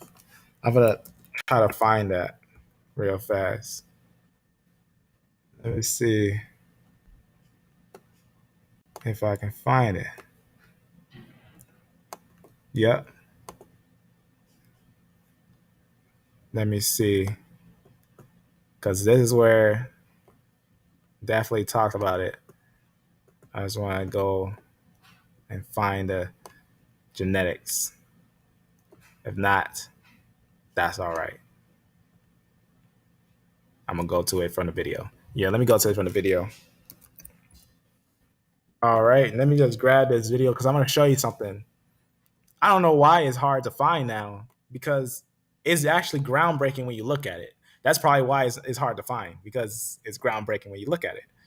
Let me just go to something here and wins before. Let's go to something here. I'm gonna show you something. Let me go to something here. I'm gonna show you something that's really interesting that I think is important to consider. Let me see where it is. Is it there? I don't think so. Let me see. I gotta think about where I put it because it's a video where I go over the genetic connection over the what's the word I'm looking for? The Neanderthals. I gotta think about where I put it though. I don't think it's here, but I'm gonna click this to see if it's here because I go over something at the end of this that's real deep, but I don't think it's on this. Let me just look. Just look in here to see if it's on this one. Nah, it's not on this one. I think I know where it's at now. Let me show you. The reason why I think this is why I always save sources because stuff like that to try to move it or try to make it harder to find because you gotta see it. You gotta see the split. That's why I'm searching for it because it's worth seeing the exact split. I could talk about it, but seeing it is I don't know how to describe it. It's definitely something to consider when you're considering who ancient peoples are and modern peoples are. Let's look here.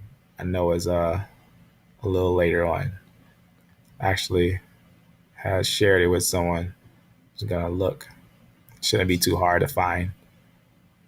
Just gotta consider which one it is. Or I'm gonna have to find it later. I'll have to find it later and post. I'm gonna post it on here. I'm gonna make sure I save that. I'm gonna make sure I save that one. I'm gonna try one more thing because I also keep random notes that I usually don't go over. Just it's always good to go over like things privately with yourself and have a conversation of the complexity of this stuff. But I'm gonna see if I got a picture on that.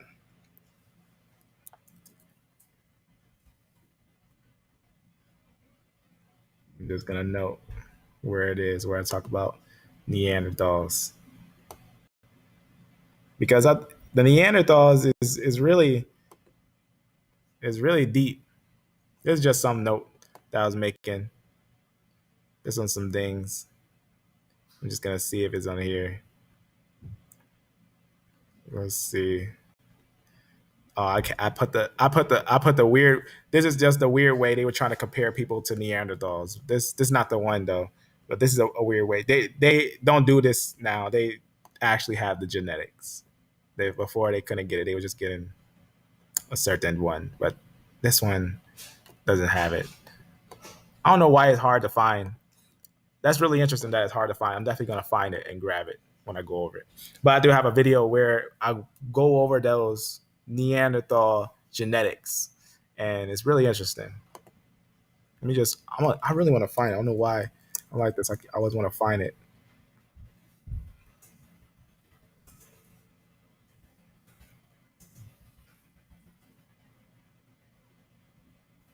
No, it's not that CNN one. It's real. It's real.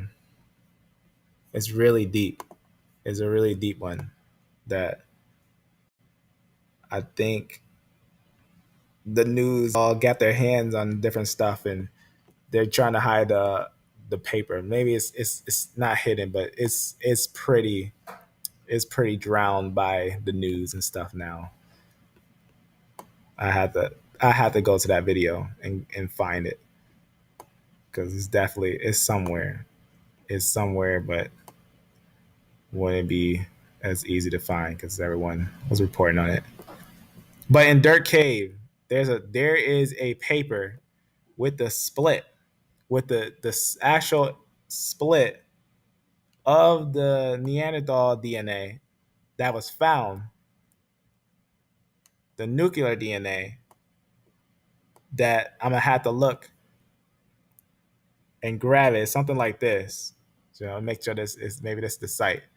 Nah, it's close like this, but it's not like this one. It's close to this one. It's getting closer.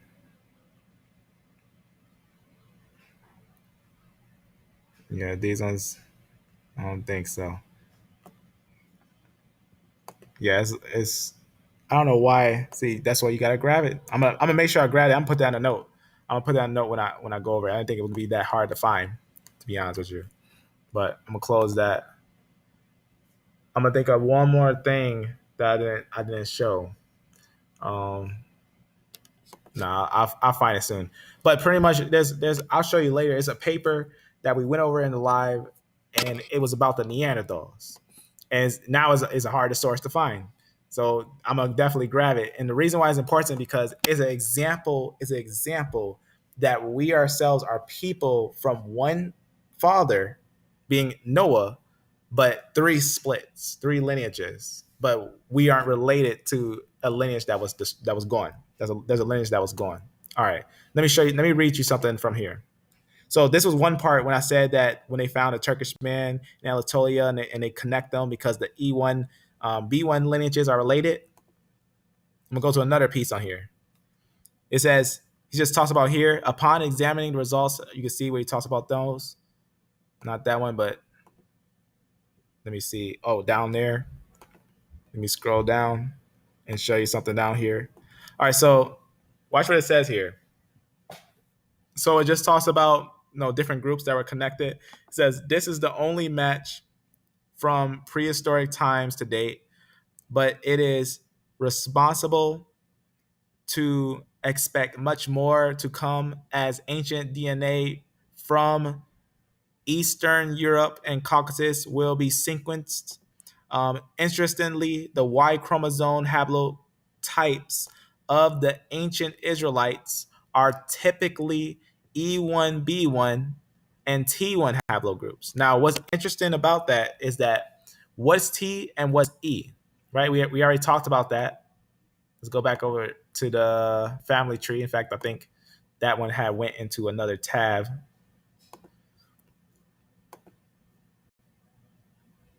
In fact, we'll just open it up again.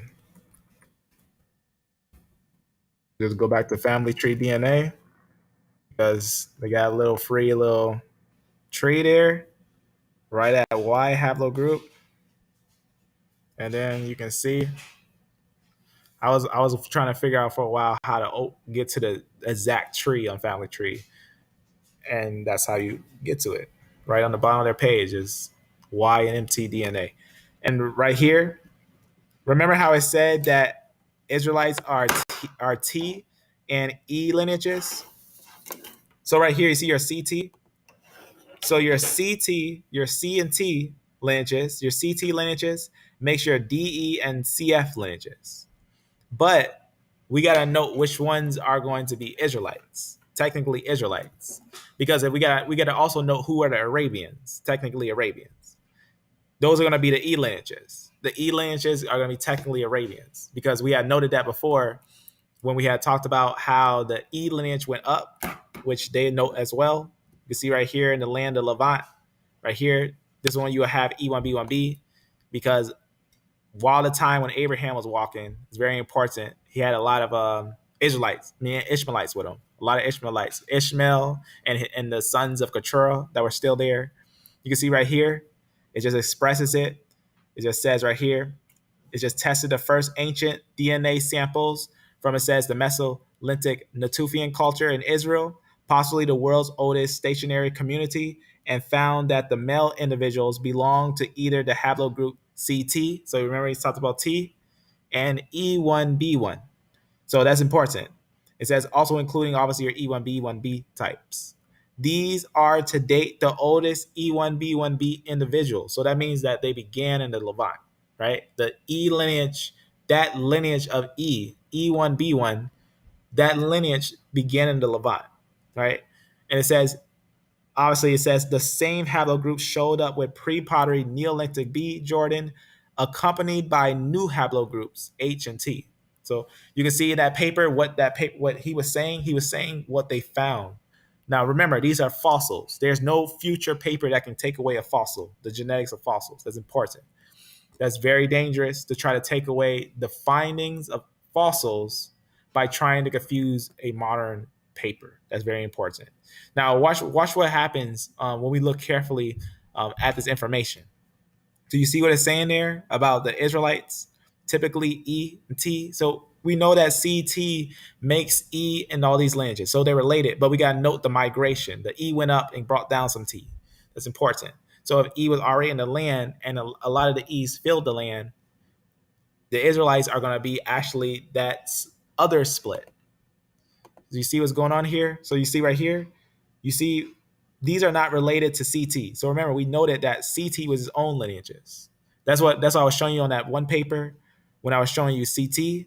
That's saying that A lineage don't make CT, but also they call CT not African because the natives to Africa is A and B lineages, which is actually recorded that the E1B1A lineage replaced the natives to Africa.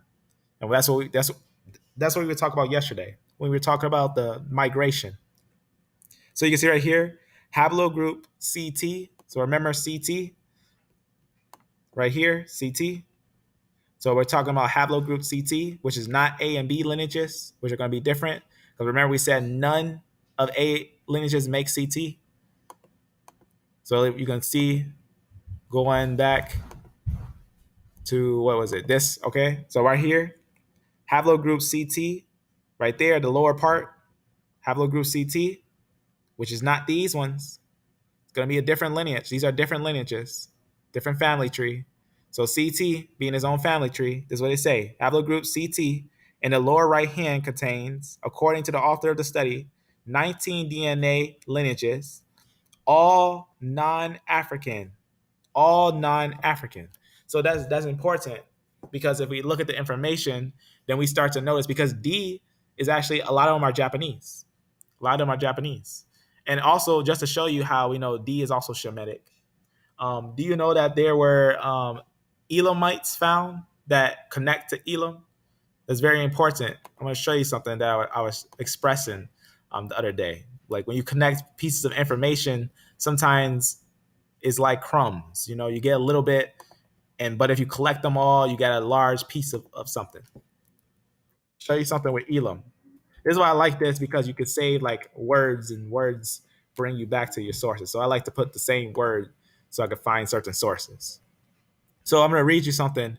Matter of fact, let me go to I'll just read you something from here. So D haplogroup individuals are known to be Shemites from Elam, right? But left to places like China. I'm going to read something from this little paper.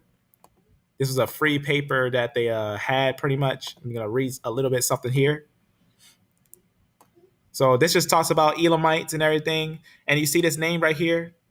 Very, very interesting. I'm going to show you what it's talking about here when it talks about these names and stuff.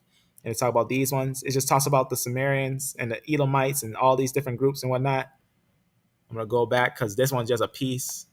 This is a piece of one thing. I'm going to go to the other one right here. All right, so you see this right here, this little group right here, where it says the undersized Negratic population. It just says Negratic population, which is found in right here, Adabane or Adaman, and it says in other islands and things like that. It just basically says right here, watch what it says here, and other islands south of the Asiatic continent has been supported principally on the strength of some discoveries of Negroid heads. And you see what it's talking about. by this person had extended into Babylon, so Babylonia. So it just says that some of the lineages that went all the way, because this area I'm gonna show you where they are. They basically is like the islands next to Australia and all the way over there in like China. And I'm gonna show you what this is real fast. This is actually a quote from this little book. This is what it's called.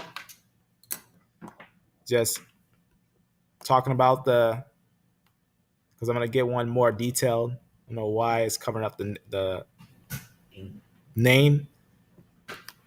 But you can see right there, I'm going to close this. And maybe I can close this big thing. I don't know if I can. But this is what it is. It's basically prehistoric ethnography of West Asia, right? That's just a piece. That's just a piece. The reason I want to show you that is because it's showing that the lineages reach to one place to another. Now, I'm going to show you something. The D lineage came all the way from over there and went all the way over here, right? Because remember, DE was found in Sidon. DE was found in Sidon. You can see these lineages was going on here, and D and E are related. D and E are one. They're related. But the D lineage split. Now I'm going to read you something from this book. So this book is this: the Babylonian and Oriental record. So I'm going to read you something from the Babylonian and the Oriental record. I'm going to read you something here. So it's going to be talking about this group. Now this group right here that I'm going to show you. Remember I was talking about those people from Adaman. This is Abanan. I keep saying this word all weird. Ad or Andamanese East people. This is actually pretty much their haplogroup is D, right? Their genetics. I'm going to show you right here. Right here, it says all sampled males right here in the jar walls and all that stuff is haplogroup D. You can just see right there. In haplogroup D, M55 is found in about 33% of today's Japanese males. So you see what's going on there? It's just talking about how a lot of the D lineages went over here, and a lot of lineages that you see, especially the Anu. The Anu people especially have it. Now, let me read you something here. Let me just read you something. And this is very important. I'm going to show you something. It says, origins of early Chinese civilizations from Babylonia, Elam, and later Western sources. Do you see what's going on there? I'm not the best reader, so I'm just going to, remember we talked about that, Adaman, right there. It says right here where it's talking about the places in Indonesia and whatnot, and the Philistines and Philippines and stuff like that, the Philippine Islands and stuff, and other races of men. You can see what's going on there. And what it's talking about, it says, nowhere is the contrast more striking than between these type of people, the Necro Berenice or Berries, and remember we just pointed out these people, the Avanese people and all that. What's going on there? Is connecting. What it's doing is connecting them from Babylonia, Elam, and all the sources and the places where they first came. They were first from. That's very important because remember, what did we just confirm? And we can connect the D lineage with their homeland, where they had spread from. Let me show you again what we found in Sidon. You see what we found in Sidon? DE lineages. So if we got the D lineage that went all the way from one side of the world, let me just open up a map here. So I think a map would express this a lot, right? Because where is Elam? Where would Elam be? Elam would be right next to, right above India, right next to Mesopotamia, right where India is. Let me just go. In fact, let me show this right here. So you can see this is where Elam was, right? Right here, Elam. So you had lineages that were here, then here, and then they went out all over there. Because remember, Elam was destroyed, right? When Syria, Babylonia was all here, they pushed them, right? A lot of them even went into captivity in different places, but a lot of them fled. A lot of them left when the destruction of Elam was happening. A lot of them left their homeland. That's very important. So they spread out. They had spread out to different areas. I'm gonna show you one more thing real fast. I'm gonna show you something. I think it's really interesting. Let me see if I can find it. right here. All right, let me show you something. All right, so this is gonna be from a book. Now, a lot of people actually know about this book, but it has an interesting conversation on it. So it's a book that most people know about this book. I'm gonna show something on this book. So it's called "The Negroes in the New World" and everything. It just talks about some things and whatnot.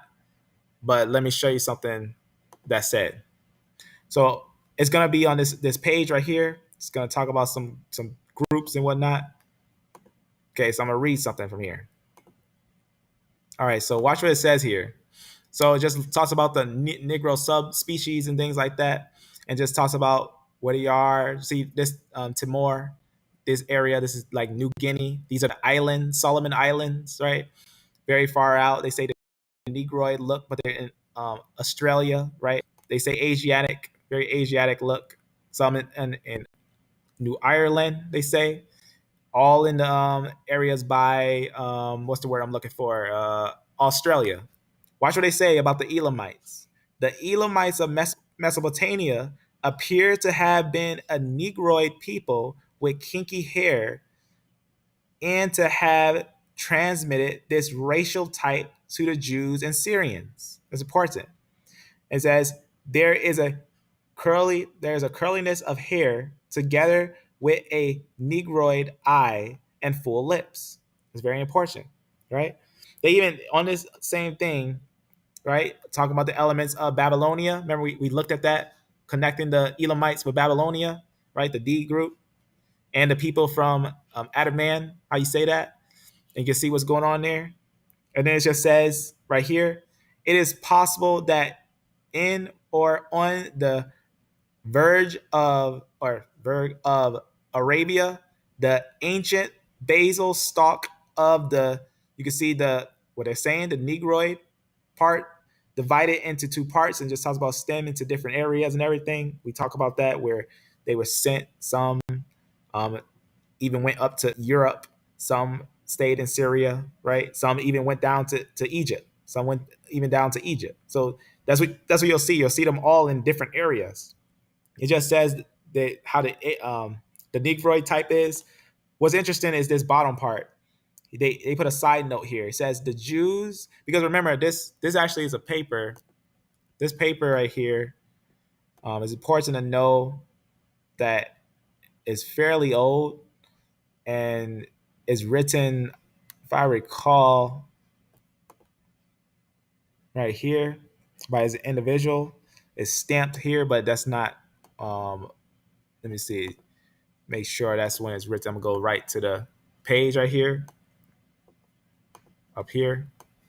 So you can see here, right there, 1910, to get a little idea of what it's gonna say there about the individuals that is noting.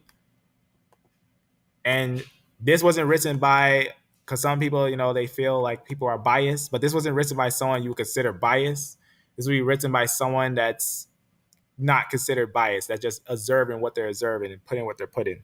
So you can see right here, British explorer, whatnot, what's going on there. All right, so this is what he writes. You can see the Jews are composed of 3 or 4 separate racial elements. The Asiatic Negroid strand shows itself occasionally in the curly hair and long eye and proportion, obviously the longer skull. We talked about that, the doeicosophatic skull. It says that talks about the hybrids, right? The Negro in Jamaica and Guinea reproduce most strikingly the Assyrian type.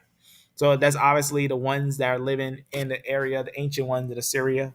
It's very important what's going on there. You can see it is quite, and we talked about that. You can look up the what's the word, the Marsh Arabs. Look at the Marsh Arabs. Marsh Arabs. The haplogroup there is M2 in the Marsh Arabs. That's basically, we had talked about that before. I don't know why this thing take a long time to open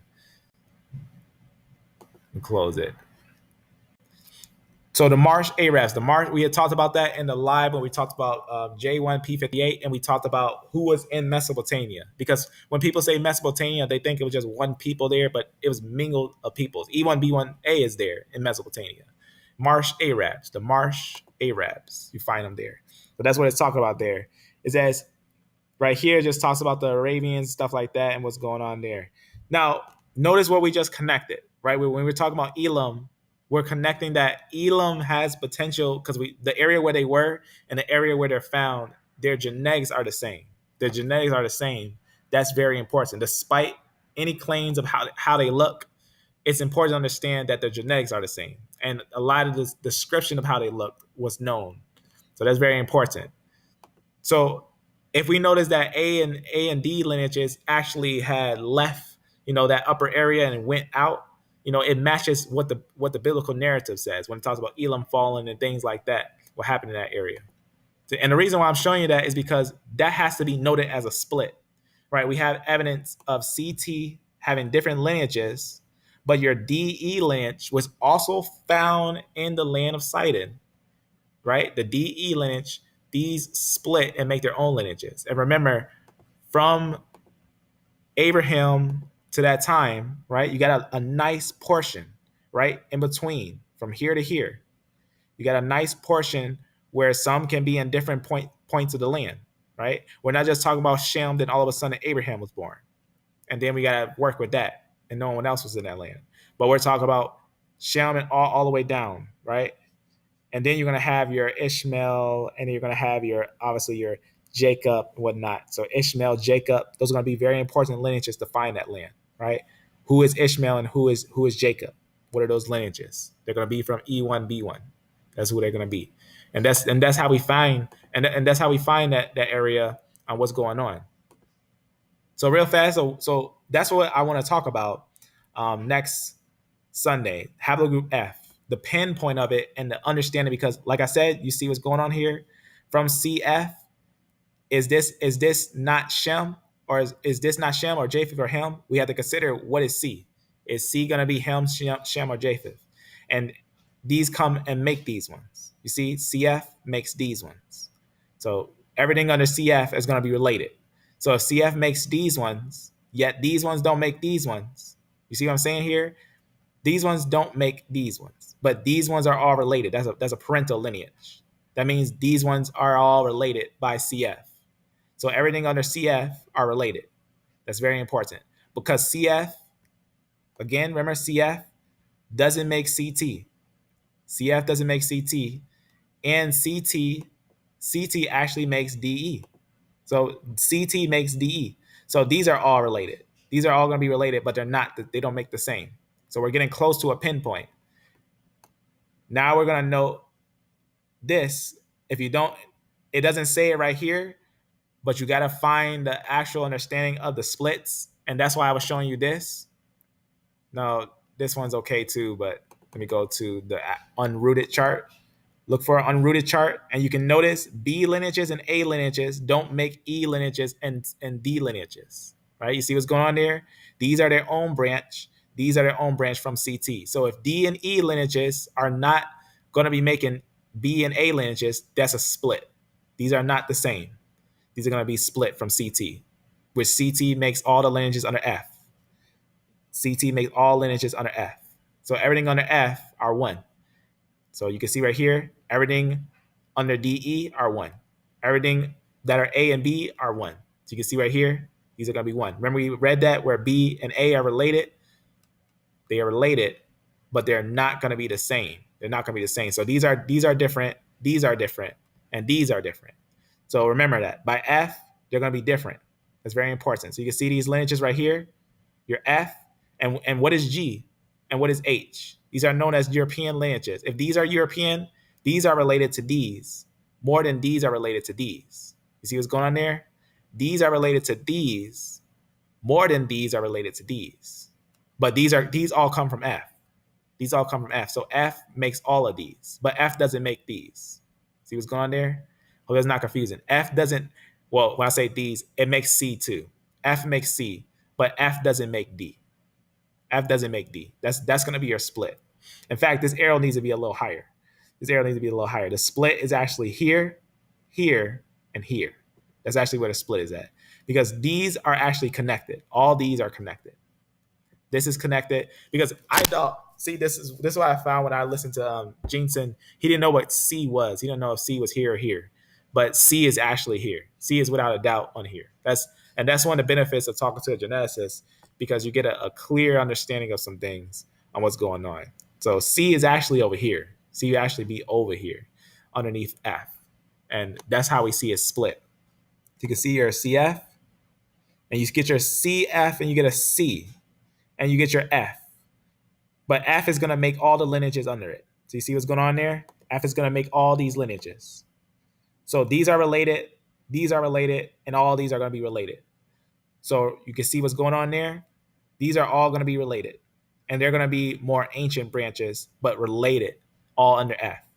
So everything under F is going to be related. Every single thing under F are family. Like when I say family, they're going to be all Japhethites. Now, when I say they're all Japhethites, is because we confirm that there's a lot of lineages under here that we know are Japhethites. That's very important. A lot of them. A lot of lineages under here are Japhethites, are considered Japhethites by definition. It's recorded by Josephus, all types of different lineages. Scythians, a lot of different lineages that we know are going to be considered Japhethites, right? When I say in that way, obviously understand what I'm saying when I say this, right? It's known that they're Japhethites. That's important. Because we can't say that every lineage under F is every lineage under F Shem. No. But today some people say there are some Shemites underneath here. But not every one of them. So think about that. Think about that. From F, they say that there's lineages that come from F that are Jews from F that makes all these lineages. You see these two lineages under here, 1 and 2? You see this lineage right here? This is F. This is a break of F. Because F also makes a different family tree. Not that it's a different family tree, but it's a branch from Japheth. There'll be a branch from Japheth. So you can see right there is a branch of family tree. And then from GHIJK, you can get your G and your HIJK. This is a branch from Japheth. This is a branch from Japheth. So a branch from Japheth, a branch from Japheth, a branch of Japheth. And let's keep going. And then you get another branch, right? You see what's going on here? Your H. So from HIJK, you get your H. This is a branch from. These are all related. These are all related. So you see these three lineages, 1, 2, 3. Do we see any HIJK yet? No, but all these are living lineages. Everything that you're seeing is living people. So if they're from Ham, Shem, and Japheth, how many lineages do we already have that would consider them to be related? C, 1, G, 2, H, 3. Is this a split of Ham, Shem, and Japheth? No. So that means they're all related. That means there'll be one line. They're either all Japheth or they're all Shem. They can't be all Shem because we already verified many groups are actually Japheth. And even many other geneticists even confirm many are European. And when I say European, we're saying like, what's the word I'm looking for? Like connecting with history, like historically wise. They're lineages that are biblically known as being like the ancient Greeks, what you would call Japheth, what you would say is Japheth, right? Like your IJ is ancient Neolithic Greeks. That's very important. That's and that's just truth, right? So we see from CF, we got 3 lineages that are all related. We haven't even got to J yet. Let's keep going. You can see right here, IJ. If you open this, you get your IJ and you get your K. See what's going on there? Now I'm going to close these two so you can see them more closer together. So there we go. Or we'll just do that. There we go. So this is a little more clear. So what do we see here? You see, remember, all these are related. All these are on one branch and they're related. So remember your letters that you have here. Your C is related to F. Your F is related to G. Your G is related to H. You see what's going on there? And your H is related to K. All these are related. And then from your H, you see what's going on there? Your HIJK. This is going to be his own lineage of these lineages. From there, you're going to get IJK, right? IJK makes your IJ and K. Under K is your LT and all other lineages, like your R's and all those things. They're all related. All these are all related. How many lineages did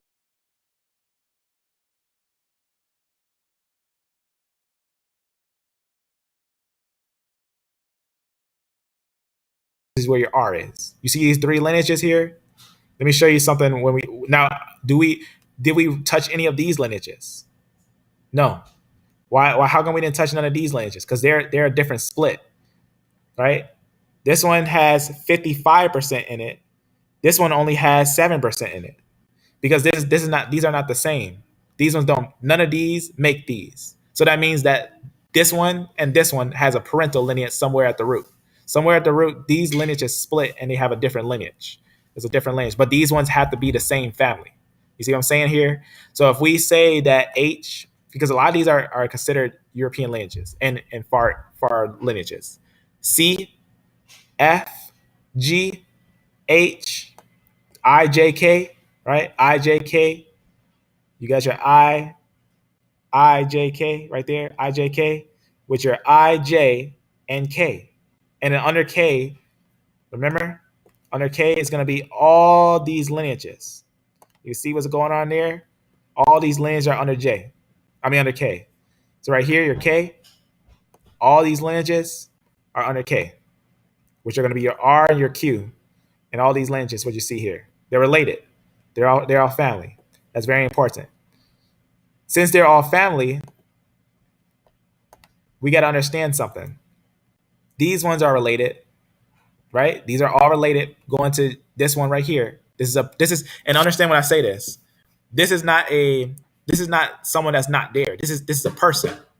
These are everything that I'm showing you. These breaks, even these breaks, these are peoples. These are peoples. How do we know that they're also peoples? You can see your GHIJK.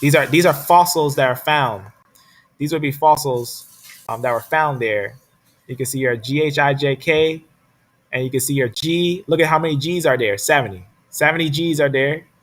And you can see your IJK. You got two of them there. And then you got your I there. Because remember, IJ are connected. There's two of them that are there. And then you got your, right there, your I, 55 of them. And then you got your J1. You got some lineages that are there. And your J's, 31. Because they're all related. They're family. Now, what's important is, are we looking at Ham, Shem, or Japheth? That's important. Are we looking at Ham, Shem, or are we looking at Japheth? So we got everyone here. Ham, Shem, and Japheth here. A and B, D and E, CF lineages. So A and B doesn't make any of the lineages of CT. Therefore, CT is a split of itself. DE as the yap, or how you say that YAP is DE. That's how we know that they're different, because they even got this separate. Maybe I have them explain that. It's really interesting. They have a separate extra thing added. The DE has this YAP added to it, which is different than any of these lineages. None of these have them. Only the DE lineage have this yap thing. They're their own lineage. So they're not A and B lineages. D and E lineages are their own, and CF lineages are their own. So we have an example of a split. Let's do that. Let's put it on the thing, on what we just looked at, and based on the information that we found. So here's Ham, here's Shem, and here's Japheth. We're gonna put some circles here in sense of understanding. This is what we're gonna put based on genetic information, based on the truth of genetic information. I'm gonna show you what we found. This is what we found. Everything that's A and B lineages. Everything that's A and B lineages, these are related. Everything under CF. Everything under CF are related. And everything under DE, everything under DE are related. This is what we found. Let me actually move that down some, or just do that. All right, so this is what we found. The Shemites are DE, The Japhethites are CF, and the Hamites are A and B lineages. This is what is biblically sound and is found in the land. This is what's found in the land. That the DE lineage is known to be Elamites. The DE lineage is traced to Elamites. That's important to understand. The DE lineage is also traced to the Arabians. That's what we talked about in the E1B1A versus E1B1B video. Because some people say, they try to say, oh, the E1B1B, we know that's found in Europe and in the Middle East, but somehow it's not Shemites. But yet it has all the same credentials of being Shemites. There's no doubt. But the CF lineage we found to be Japhethites because they have lineages that we would consider Japheth, right? We can look at the lineage of CF and we can find lineages of Japheth. I guarantee you without a doubt that we will find lineages of Japheth underneath CF. If we find any lineage of Japheth underneath CF, we found Japheth.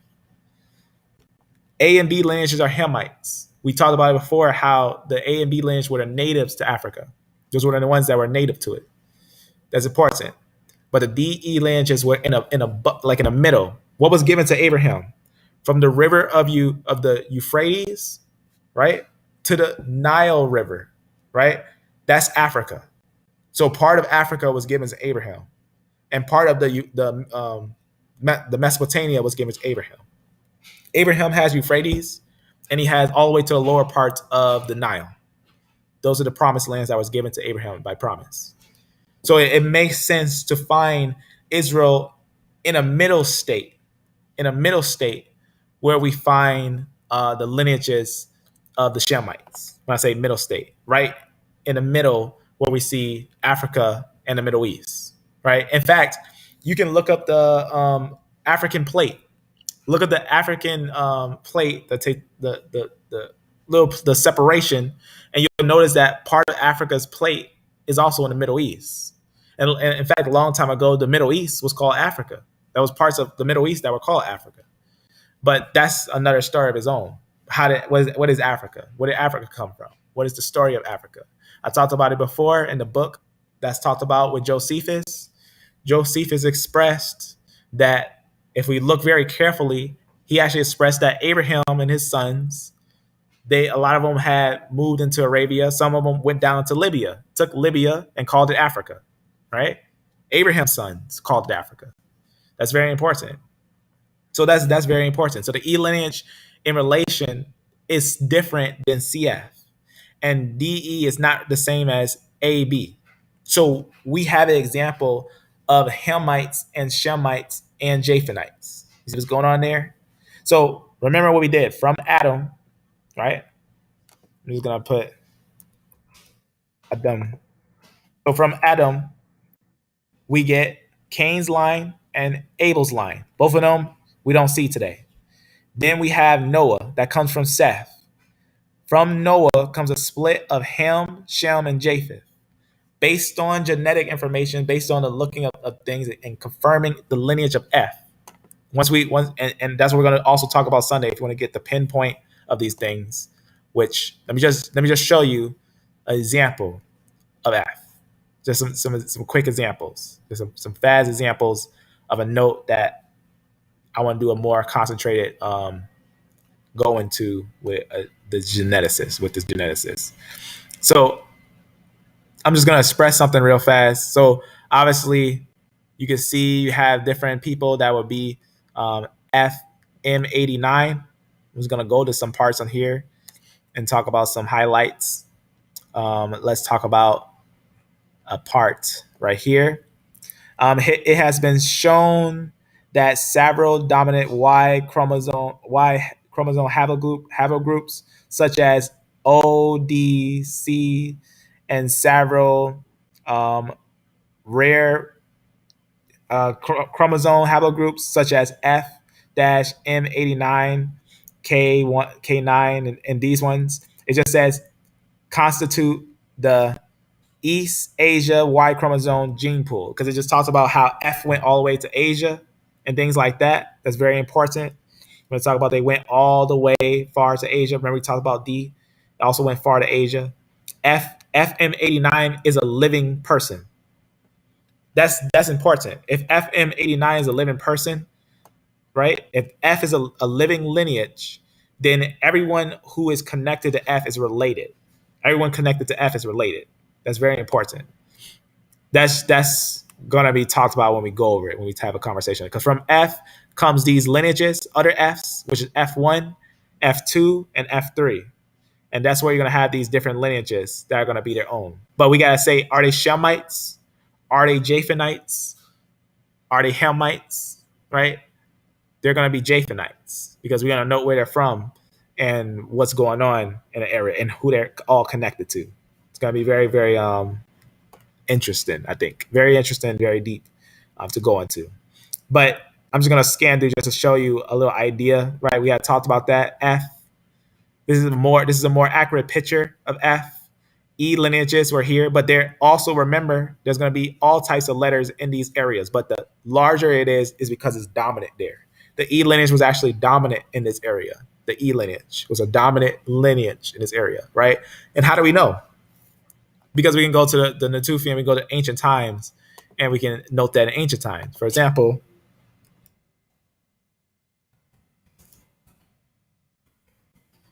just go to Natufian real fast, and it's the oldest.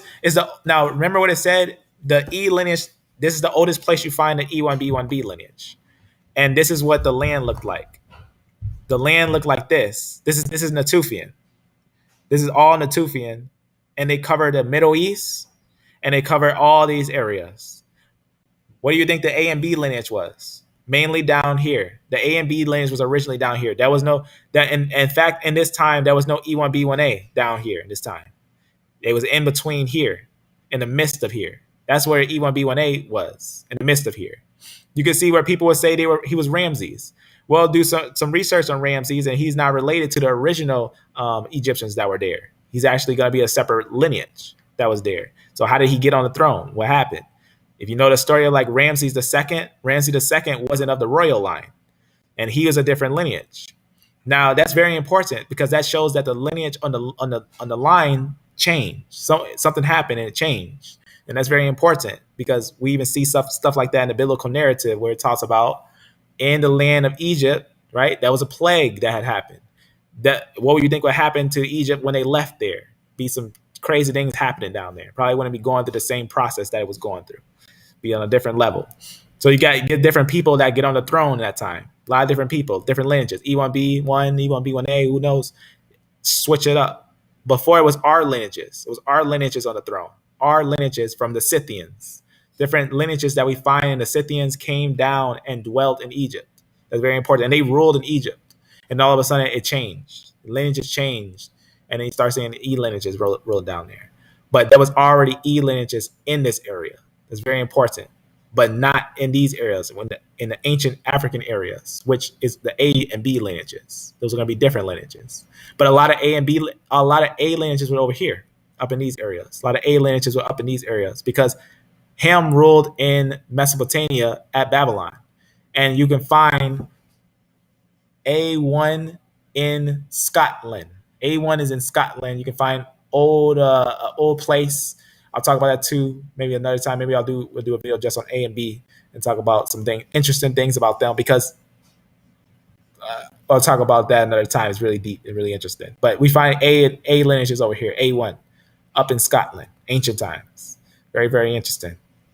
But also we know that this area was controlled by a large E. Natufian is a large E that was there. It's very important. In that area, we would have a major E that was in this area. And that's why you see with this, you're going to have your from F, because these are not related to F. Your D and E is not related to F. So your D and E lineages, which your D is all the way over here, and your E is all over here, and you got your F, right? Because D actually has connections to all of these, to here, many places over here, and all over here. And your E lineage, you got some traces over here as well. And as well as all these lineages. They're all in all these areas, right? But they all come from F. This is just an expression of F. And the place where they come from, right here, right? We already talked about it, about the what's the word I'm looking for? The Marsh Arabs and stuff like that. Very mixed mingled area because remember they got off of Mount Ararat, right? Eden was somewhere over here, and they got off of Mount Ararat and they dwelt over here, the peoples, right? And then they spread out, right? They all spread out because remember, you also had the Tower of Babylon that was there, the Tower of Babel, when they're all together. But you can see these lineages will be very closely related. And I'll talk about that when we go over that on the connection of these lineages and everything and the separation. You see that there it is. Yap, the DE is the only one with this Yap right here. They're the ones that have this certain different thing that makes them different. It's just you don't find it in A lineages, you don't find it in B lineages, you don't find it in CF lineages, you don't find it in any of these lineages. CF, F, all these are underneath F, all these. But these ones have their own thing going on. The DE lineage have their own thing going on, but they're not underneath F. That's important. I will talk about that when the time comes, when we have that conversation. It's really, really deep, really interesting. So I wanted to show you this, just have a look, a real quick holy conversation that you can see. The reason why I'm showing you this, I'm going to work my way back, is that everything under K, right, all the way to R, right here, these are all related, right? R and Q, these are all related. All these are related. They're all related. I'm going to close that. And from K, you get your T, right? Where they say some are Israelites, they say, right? But they're all related. All these are related from K. We're not yet at J. So remember, K doesn't make J, IJ, but IJK makes IJ and K. So you see, we're working our way to a parental lineage. So if we say that the K is Jews, if we say that T is Jews and the I and J is Jews, then if they're all related by IJK, automatically they're all Shemites, if said so, right? But they can't be Shemites because we know that a lot of them are Japhethites. So let's work our way back. Let's keep working our way back. This is just truth. Let's keep working our way back. So close IJ. So all these are related. Everything under IJK is related. This is how you find the root. This is how you find the root. You just keep closing until you say that these ones don't make these ones, right? If we say that these ones don't make a line, then we'll have a different split. You'll understand when I get there. So you see H right there. So the H is all connected with these ones. These are all connected together. So HIJK, these are all connected. These are related because if we want to get to J, right? These are considered related to these ones. Because if we want to get to J, HIJK, all these are related by this common stock. But we don't have a split. We don't have Ham, Shem, and Japheth. We don't have a split of Ham, Shem, and Japheth. That's important because we can't say this is Ham. We can't say that this is a different line. We can't say that this is Japheth and this is Shem, right? You see what's going on? You see what I'm saying here? I just want you to understand what I'm saying here. Let me close this and show you what I'm saying. So you see right here, this is a person. This is like a grandfather, right? And his sons are these sons. You see what's going on there? These are his children. These are his children. See what's going on there? So he also comes from this one who has some children. And this one makes his own children, which is a different branch, but they're still family, right? Grandfather, great-grandfather, close that. And then you can see here, this one has a grandfather, F. This one's father is from F, but do we have a split of Ham, Shem, and Japheth? No, we don't have a split of Ham, Shem, and Japheth yet. So we're still got to work our way up to the root. We're not at the root yet, where the split is. We didn't find the root. You got to close CF. Now, does everything under it is related to CF? Yes, everything under CF is related. If we close it, everything under CF is related. But do we have a split here? Yes, we have a split. CF doesn't make DE. CF doesn't make DE. DE has its own lineages. That's important. So what do we have here? We found an ancestral state. We now need to find another individual that's not related to them. Well, CT, right, is not related to the A and B lineages. This is right here. This is not how it looks on a genetics chart. What you're seeing here is just a design for the consumer. This is the real design. The real split is actually, I'm gonna have to move this arrow up right here. This split right here and this split and these over here, all these over here are related. Let me just try to make sense. I can give you understanding on it. See this C right here is underneath F. This C right here is underneath F. This C is underneath F. And I assumed that, so I had put this right here because I thought that was like that. But now with the verification, C is underneath F. So C is underneath F. That's important. So the split actually splits between these. That DE is different than your CF lineages. You see what's going on there? So your C, and that's what we put. See what's going on there? Your DE lineages are different than your CF lineages, and they're not the same as your A and B lineages. It's important. So you see what's going on there? So you got your DE and you got your CF lineages. Those are different lineages, yet they all come from Noah. So you see what's going on? Very, very important. So you can see your A and B lineages are different lineages. They got their own split. They're their own lineages. That's very important. So when you see these little designs, we're seeing from Noah, Shem, Japheth, and Ham. That's what you're seeing. You're seeing from Noah, Shem and all his descendants,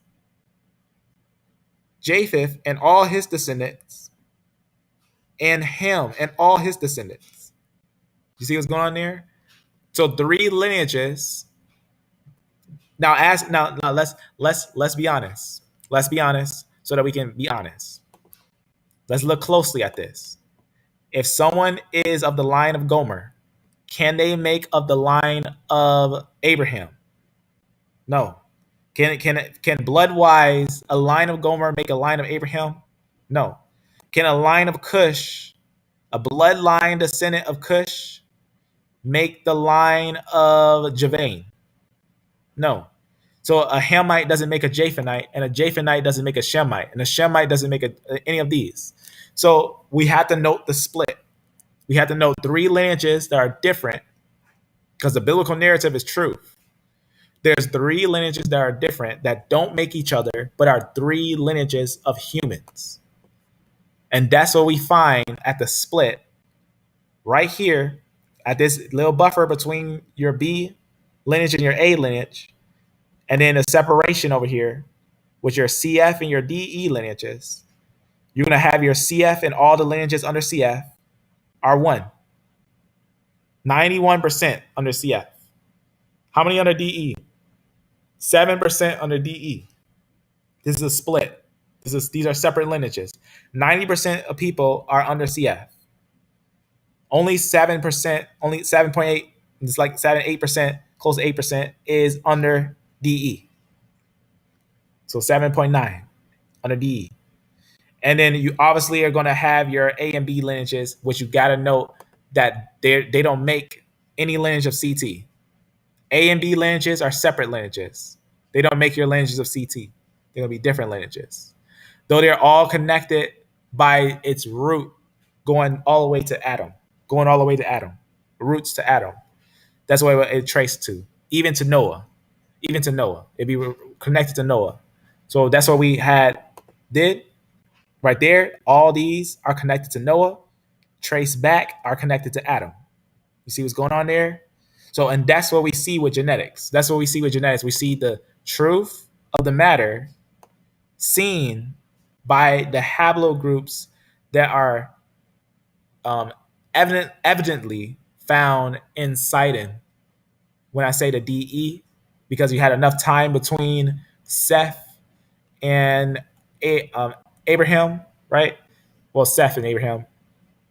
You got Shem and Abraham, right? A nice distance between those, right? We had talked about that. Let me show a picture. I know why.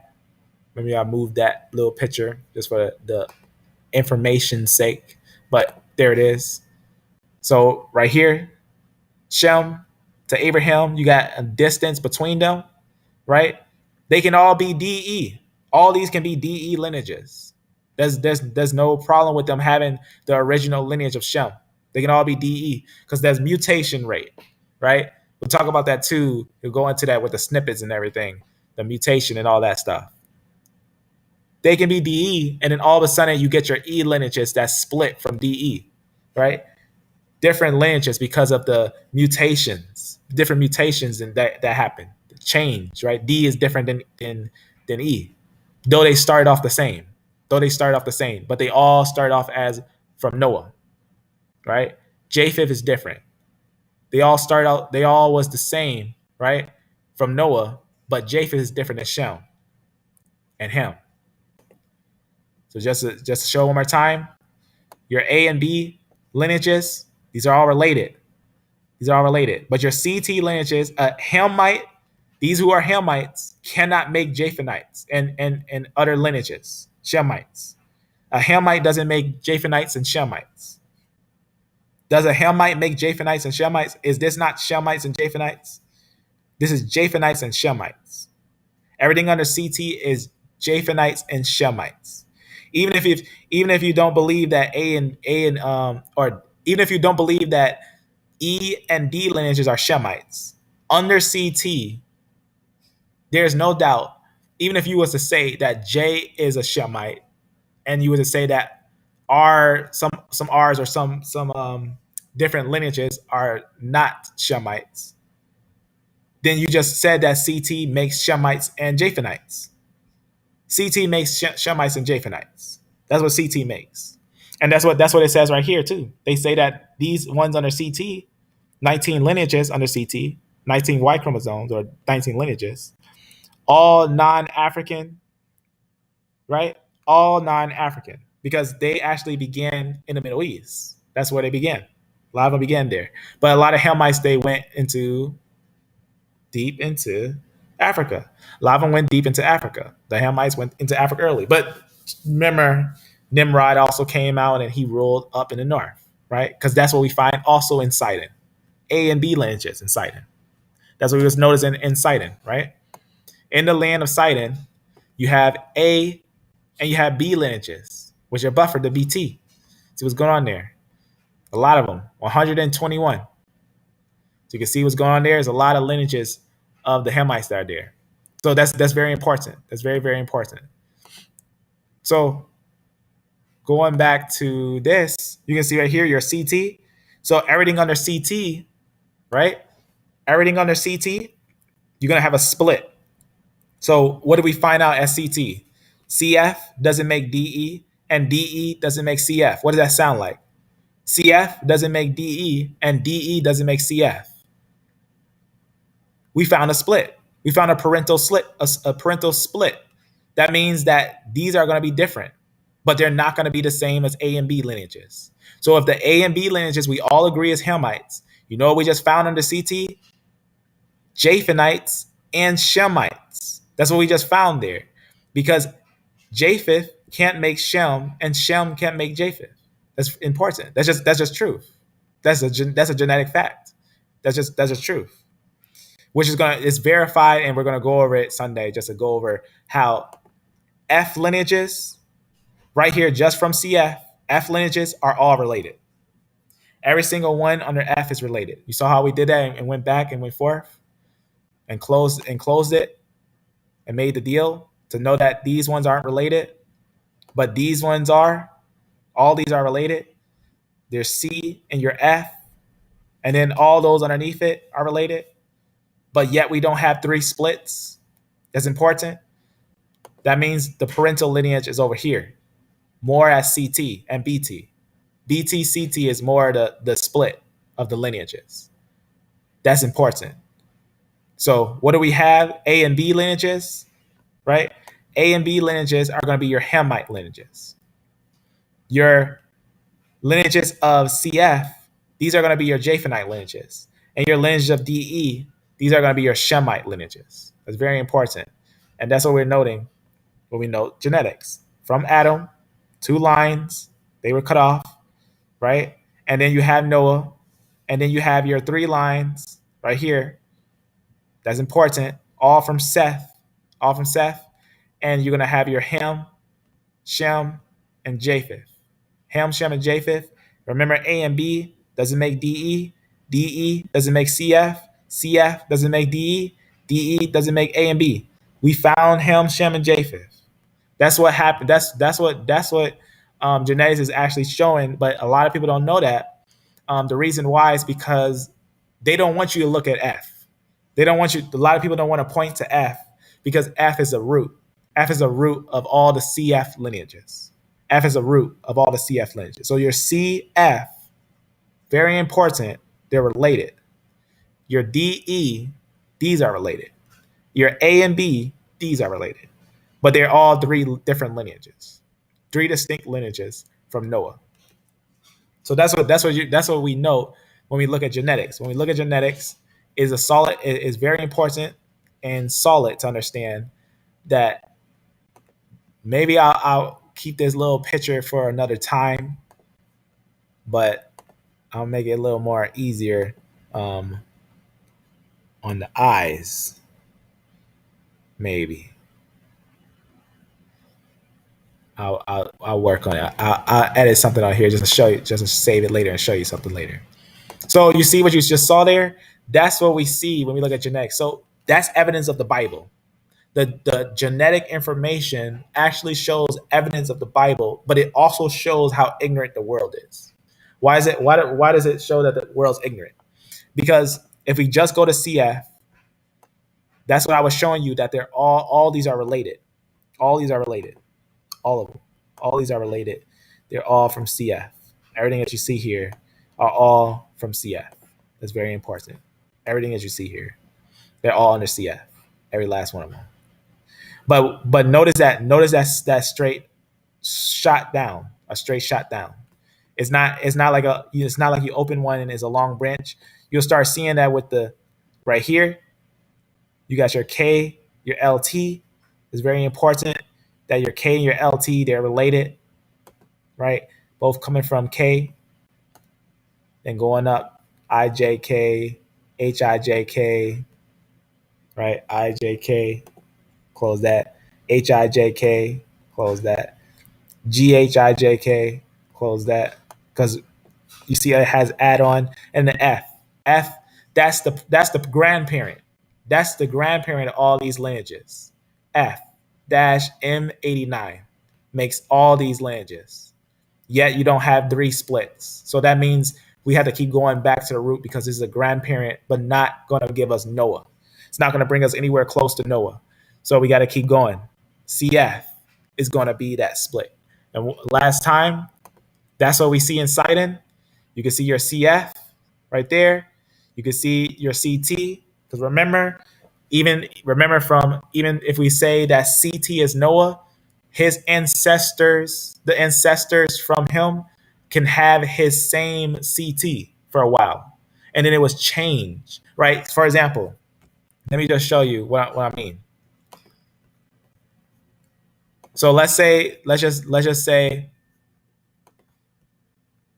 this is Noah. This is the flood. Let's say this is the flood. This is the flood right here. And I'm gonna put Noah right here. I'm just gonna show you what I mean. I'm gonna put Noah. There's another way of understanding it. And then you're gonna have three splits. You're gonna have your Ham, you're gonna have your Shem, and you're gonna have your Japheth. And what we want to get to is a split. We want to get to this split, and I'm gonna show you something. DE is what we want to get to. CF is what we want to get to. And A and B lineages is what we want to get to. Let me show you something. Let's say Noah right here. Let's say Noah was the split of BT and CT. That's what he had. Let's say he had that in him. The split of BT and CT.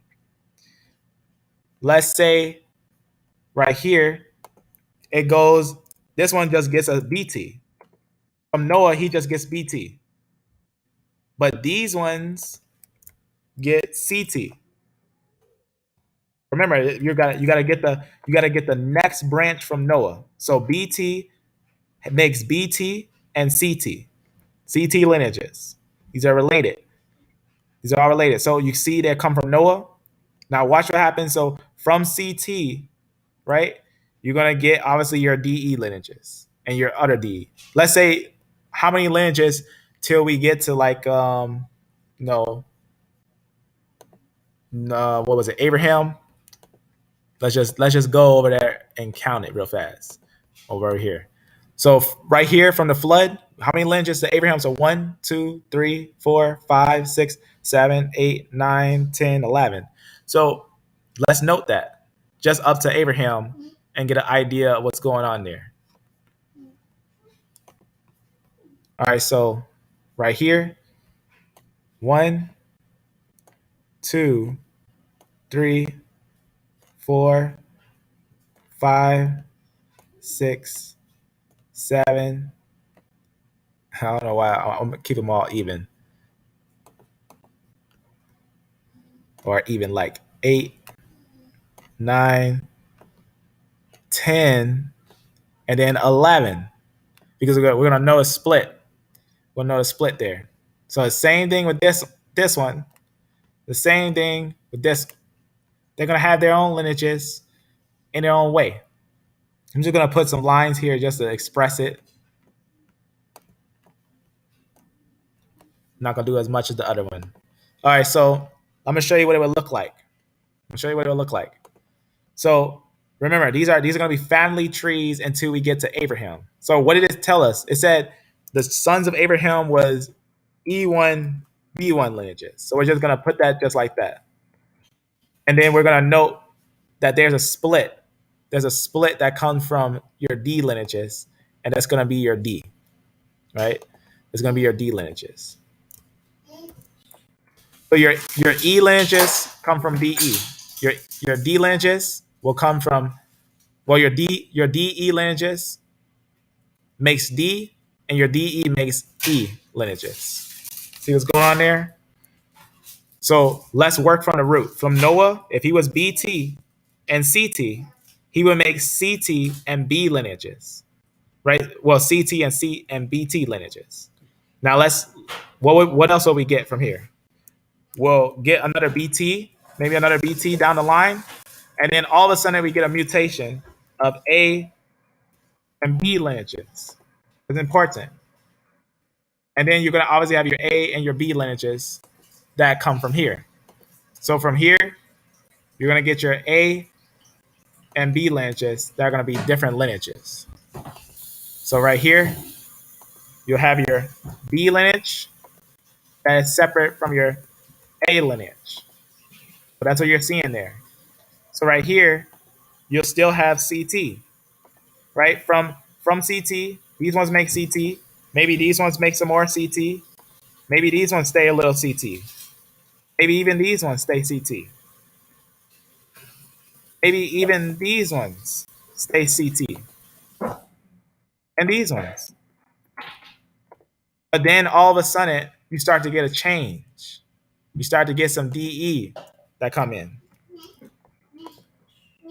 So then you get DE that start to change. And these ones also DE.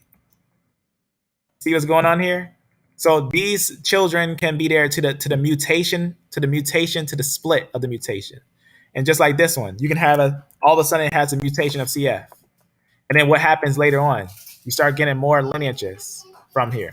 Now, obviously, what's interesting about Japheth is that his mutation will probably be more sooner because you get so much more mutations from the line of CF. So CF will probably be more down here, and then you'll start getting more splits of the J's and T's and different lineages from that one lineage of CF. Get your F's and all those things. So from here, you will get your F, and you will get your C. And everything comes from F. All those other lineages come from F. So that's what you're seeing there. That's an example of the split of Ham, Shem, and Japheth. That's an example of the split of Ham, Shem, and Japheth. Just an example. So, and that's what we see. That there can be still people with CT for a long time into the mutation. And it's possible that there's people that can still have CT in the time of this. There's people who can still have the same ancestral state, and some with the derived state that later on it just changes. Some change, some stay the same, some stay CT, some turn to E. Some turn to DE, And then those ones from DE soon are going to change from E or D lineages. See what's going on there? So the reason why I showed you this is because that's what it would look like with those three splits. That's what it would look like with those three splits. And that's what you see in Sidon. That's what you see in Sidon. So you still see some CTs there. Look at how many CTs. How many CTs of D and E or DE and CF could probably remain? Many of them. 73 were in there. And you can see right here in this area, 106. So you can see a lot of CT there. So that's very important because CT is the root of DE and the root of CF. And we find DE and we find CF there. And we find A and B lineages there. But A and B lineages don't make anything under CT. So you can see what's going on there. That's what you're seeing there. You're seeing that there's different lineages of peoples versus, what's the word I'm looking for? Versus the fact of trying to say that everyone, like, this is what, let me show you what the world tries to paint. This is what the world's trying to paint. I'm going to show you now. Tell me if this makes sense. This is what the world wants you to believe.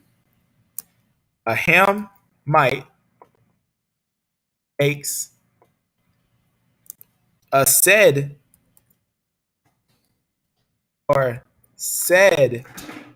Hamite, right, to a Japheth / Shemite.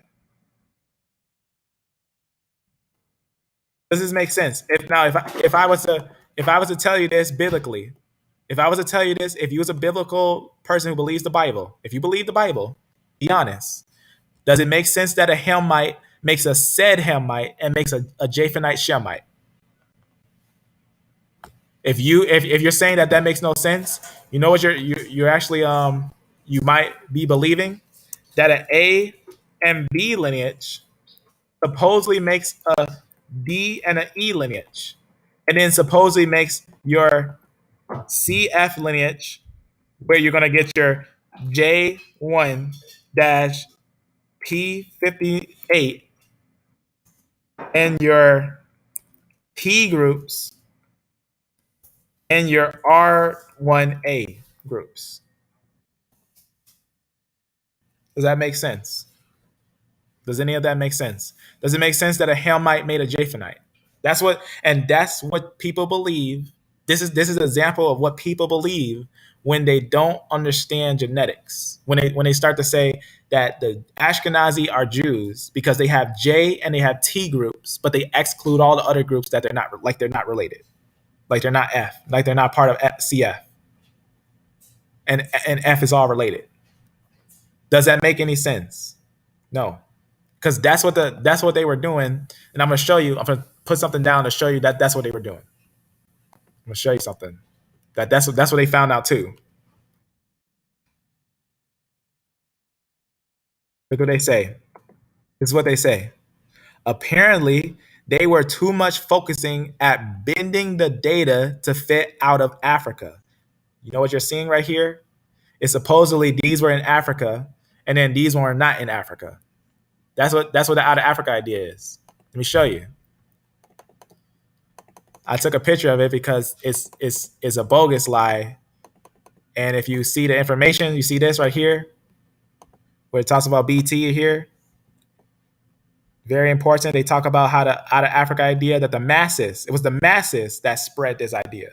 It talks about how they basically tried to link A and A00 to everyone else. Is everyone A00? Does your ancestors, if I'm an R lineage, is my ancestors A00?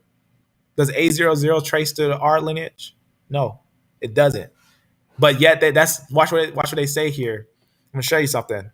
They say this was the beginning of an avalanche of similar papers, similar in type of justification of their conclusions. Very soon, the concept spread widely in the Western media and was cheerfully supported by the mass media, by population geneticists, in science in general, and among the masses.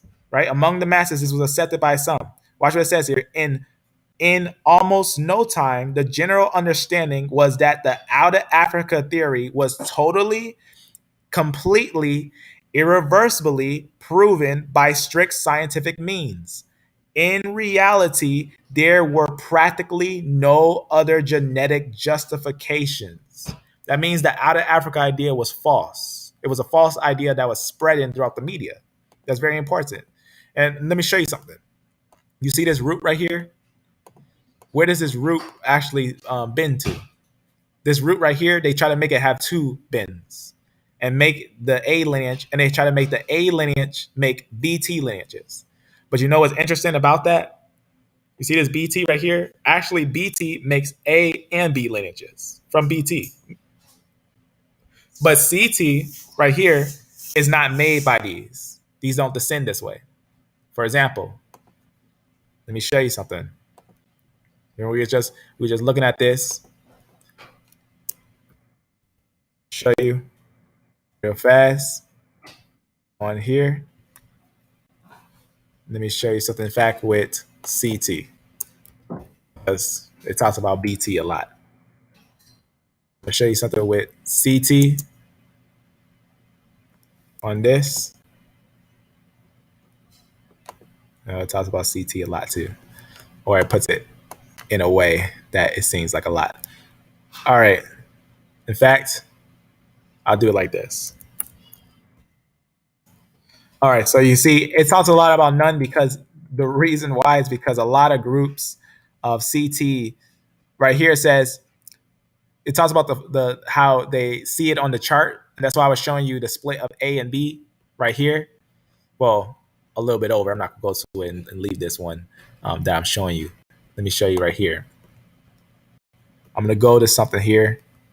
You can see where it's talking about here, where it talks about, in other words, we see right here. Matter of fact, let me go to the one right here. So you see what it's saying right here. It just talks about all the A lineages, A1, all these lineages.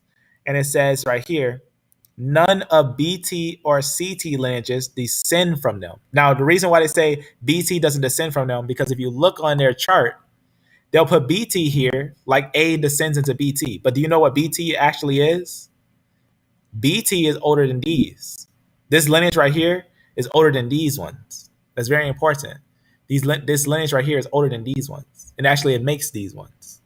In fact, you can see on their little design, they have a little design where they have a tree right here. But I'm going to go to the one with A00 right here. And if you notice, let me see where it says it. Right here, talks about BT. Right there, just has your BT right there. And then it lets you know that BT right there, it says the B haplogroup, or this little thing, this little design right there, it says, which is equivalent to BT in the current classification, its common ancestor lived right here. What it's saying is that this one and this one, because this is actually BT on this little chart. On this little chart, that's what BT is. This one right here is BT, and this one's CT. It's saying that these are the same age. That's what it's saying here. For example, let me go up to one up here, right here. You can see right here, and that non-African haplogroups BT and CT do not descend, because you can see right here the tree at the top shows that the series of African haplogroups split 3 times and says in a row and depart from the non-African haplogroups and non-African haplogroups BT and CT, because BT, remember what I showed you on here, BT is found up in the north. Because remember, ancient Hamites were reigning in the north. So if you try to find any ancient Hamites in the north, look for BT. BT is your ancient Hamites you're going to find reigning in the north. And that's important because the north had a lot of Hamites reigning up there. So you'll find BT. And that's something you won't see on the paper. On a lot of papers, this little BT right there, 121 of them in Sidon, 121 of them, very important. Those are the original Hamites. Those are going to be the original Hamites, the ones from BT. You see that? You got your A and B lineages It's very important. Those are the ones that reign in the north. It's very important. You'll see right there. And it says, because BT, which are these, doesn't actually make those ones. It doesn't actually make those ones. It actually makes its own. It would actually make its own little one. And the way you know is if you see this paper, it'll tell you which each one is on this paper. It'll tell you who is who and what is what. And long story short, this one is said BT and this one is said CT. You see what's going on there? How you seeing that? How it's splitting like that? But it's saying that this one, these are all related. BT and CT are related. They're related. They would have began together at a long root. They would be your Noah. CT and BT would be your Noah. That would be your Noah. But that's where you get your split of three lineages. You'll get three lineages there that you'll see a difference when you look at the pinpoint of them. And also that's what this paper also talks about, where it talks about right here, your CT. That's pretty much what it's showing right here. You see what you're seeing there? This is what it's basically saying. It's saying your A and B lineages. I don't know if you can see that. It's kind of small. I don't know why this thing doesn't work. Little magnifying glass. I gotta update this little thing, this magnifying glass. But I hope you can see this. Maybe I can zoom in. There we go. So you see your A1, A2, A3 lineages. Your A lineages don't make your CT lineages. That's important. All these A's and B's are their own. That's what they were doing when they were looking at more detailedly, because they were trying to merge E lineages and make them Hamites or make them African, but they weren't. The E lineage is not the same as an A and B lineage. They're different. Those are just different lineages, and they're under CT. So you see, your CT is going to be a different line of people. It's going to be a different line of people, a different line. They're connected. They're highly connected, but they're not the same. They're highly connected, but they're not the same. They actually would be very different. They will lead all the way to the root. Their break leads all the way to the root, which basically just the root is that they don't have the root. You know what I'm saying? Like, they don't have Noah, so they can't pin them, but they know they're not the same. They know that the A and B lineages are not the same as CT lineages, but CT has lineages of its own. That's very important. That CT has its lineages of its own. Make sure. All right. So you see CT. That's what we're seeing there. CT, different than A and B lineages. Your CT lineages have the lineages of their own. Your CF and your DE lineages. So if A and B is not CF or CT, so A and B is not CT, you know what you're looking at? You're looking at the split of Ham, Shem, and Japheth. That's what you're looking at. You're looking at, it would have been BT, CT, these ones were together. A long time ago, BT and CT were together. And that's what it says, that CT and BT are about the same age. So CT and BT would have been together. But then you would have had your different lineages that would come from CT, which from CT comes CF. And also from CT, you get E and D. You see what I'm saying here? So these ones will all be at a common father, CT, but your BT made your Hamitic lineages. It's going to be your Hamitic lineages. But what's interesting about the DE lineages, this one has an extra thing.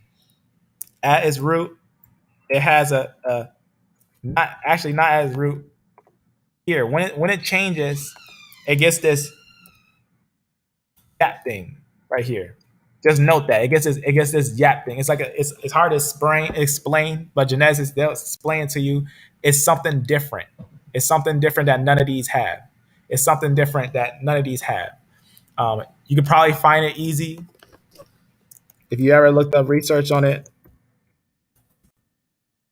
It's important to do.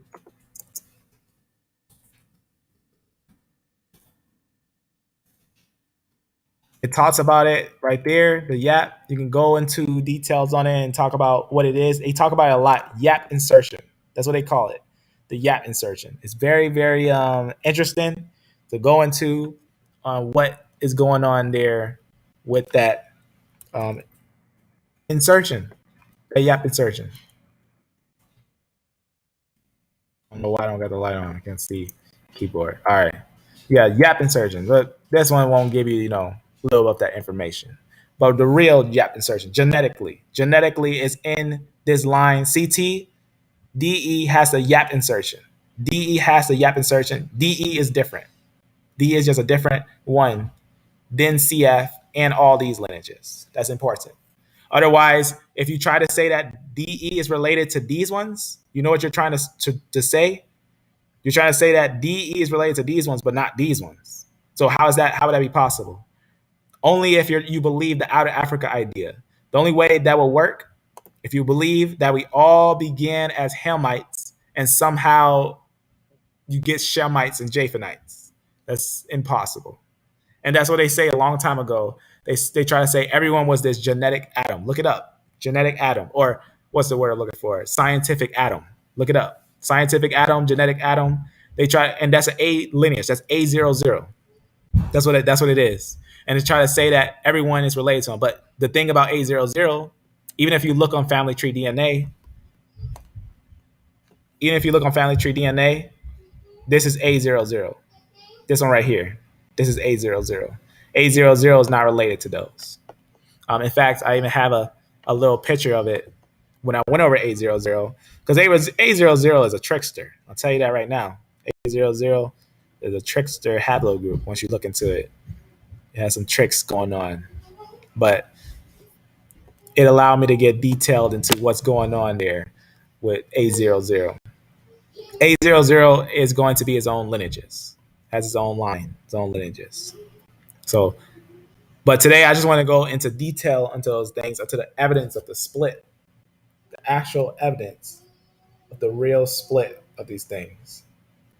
Let me just open up, and I'm just seeing.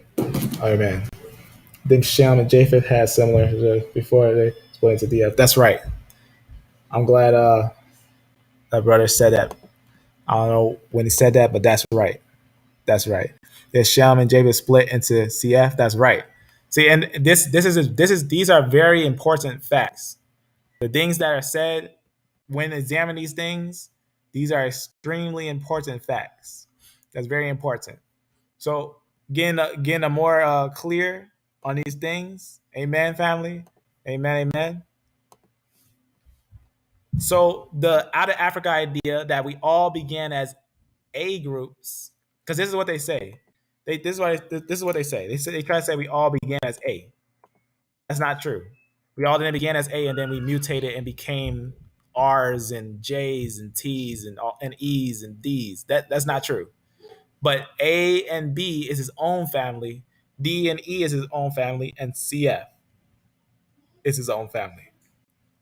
So be careful of the outer Africa design. This is actually the outer Africa design right here.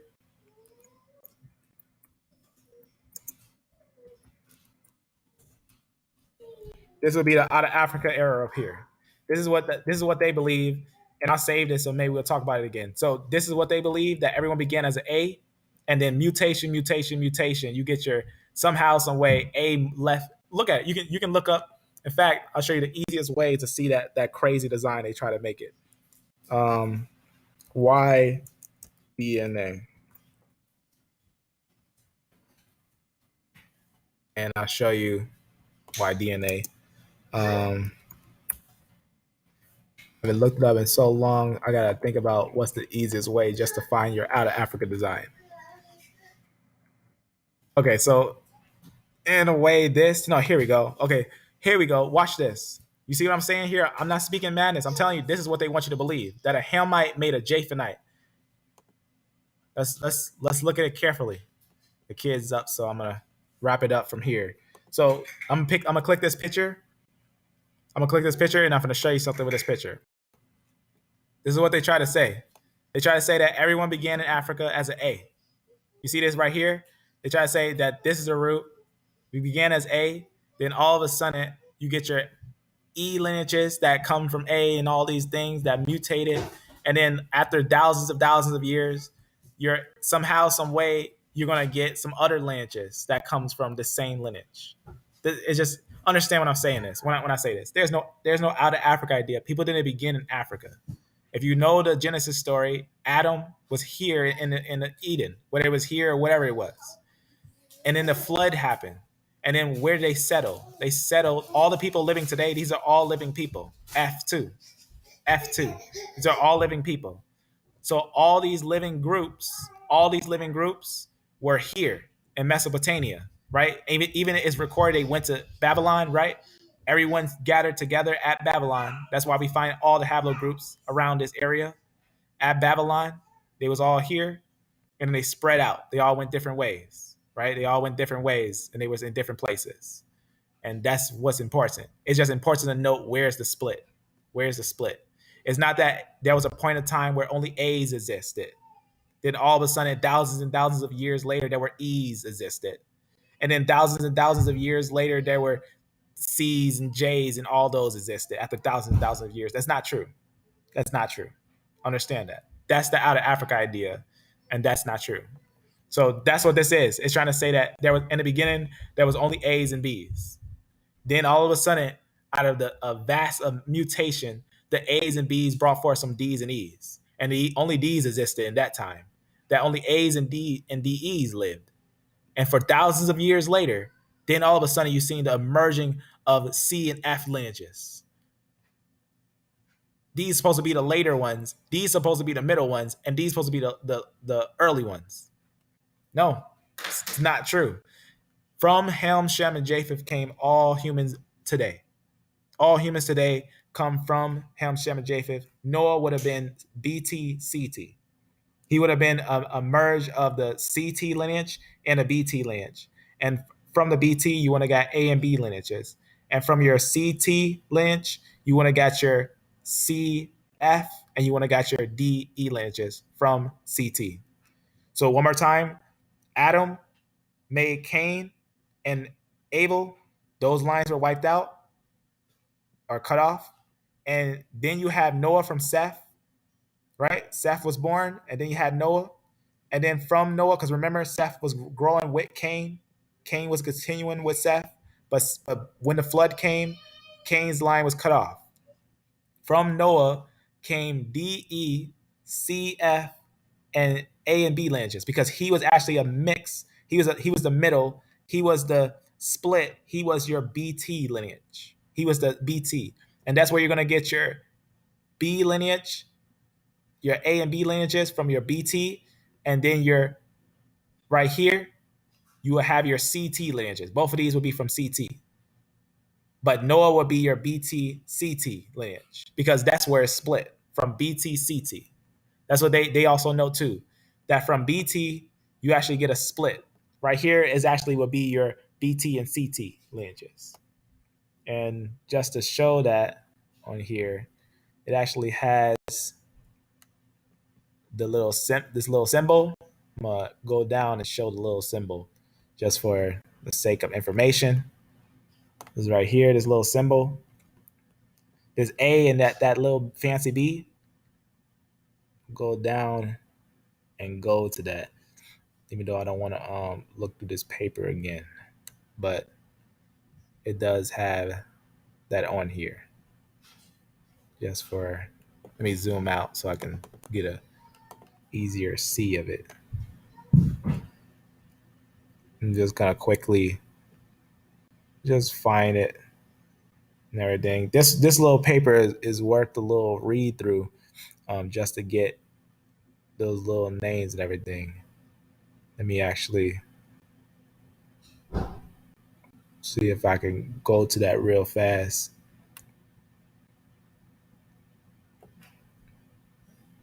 Right, somewhere around here. All right. That. I'm gonna go to it somewhere out here. I don't want to look too long on it, but it's definitely on here that basically expresses the BT and the CT split, which BT and CT is different. I'll put this in the description, everything and all that. And it talks about it right here, because they'll say right here, B and CT have a common ancestor that is BT. And when you look at what it says about BT, they're basically BT and CT will be hand in hand. BT and CT will be basically related. They'd be quite related. It's very important that they're basically connected with BT. In fact, it's even possible that BT is older than CT, that CT may be a mutation after BT. CT may be a mutation after BT. It could be something like, just to get a little idea of what I'm saying, it could be something like this. Let's say, let me see if I can get a line. All right, so let's say real fast, I'm just gonna show an example what I mean.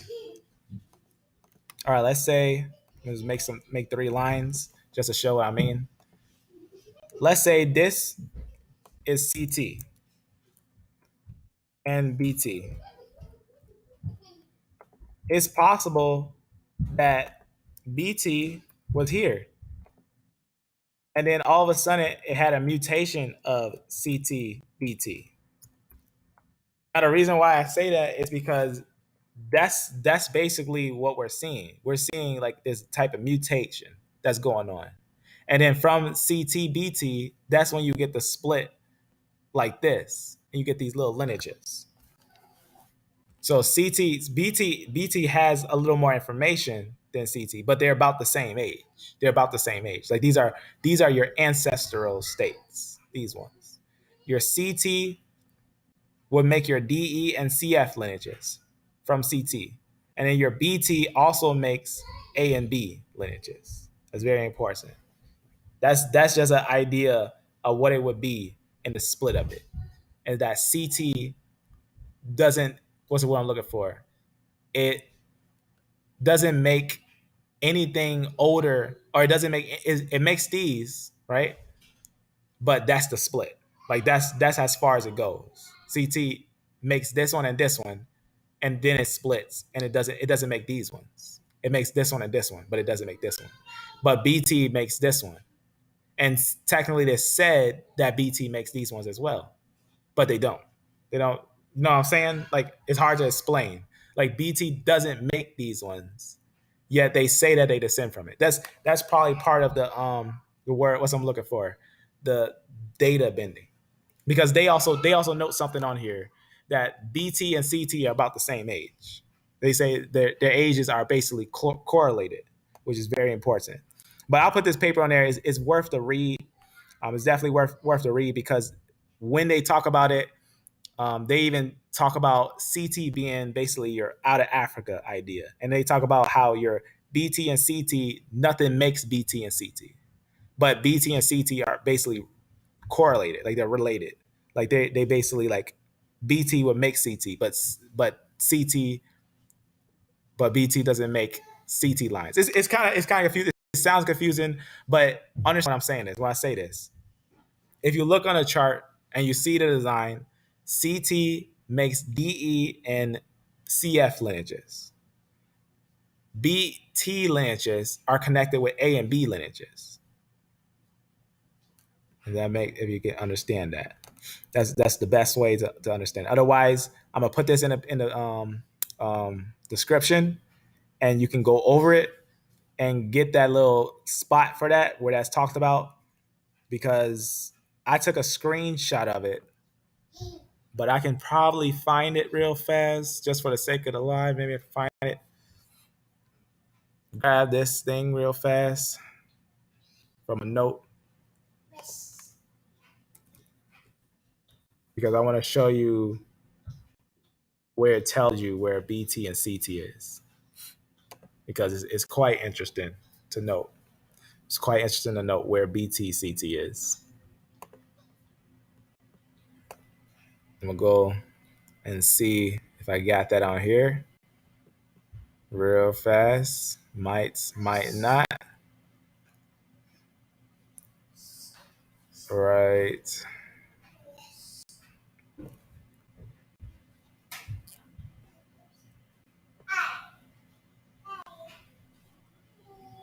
Okay, so right here. So this has it right here. You see what it's saying right there? I'm gonna read it. This is on that same site, but it was just hard to find where it was pinpoint at. But let me read it to you. It says, you see this like little fancy B right there, right there. It's got that little fancy B and the thing B haplogroup, which is equivalent to BT, because it's saying this is actually CT, this little group. It's saying this group, which is equivalent to BT in the thing, basically in this little design right here. Well, I went under it. It says, and the B haplogroup, which is equivalent to BT in the current classification, its common ancestor lived. You can see right here the distance of its common ancestor. It's saying that this one is highly related. The BT and CT are related because it says right here, CT does not come from haplogroup B. And then it lets you know, as it is obvious from figure 2, BT and CT have a common ancestor. B and CT has a common ancestor, BT. So that's very important because CT itself is going to be that split, that root split. That's how we're going to find what's going on there.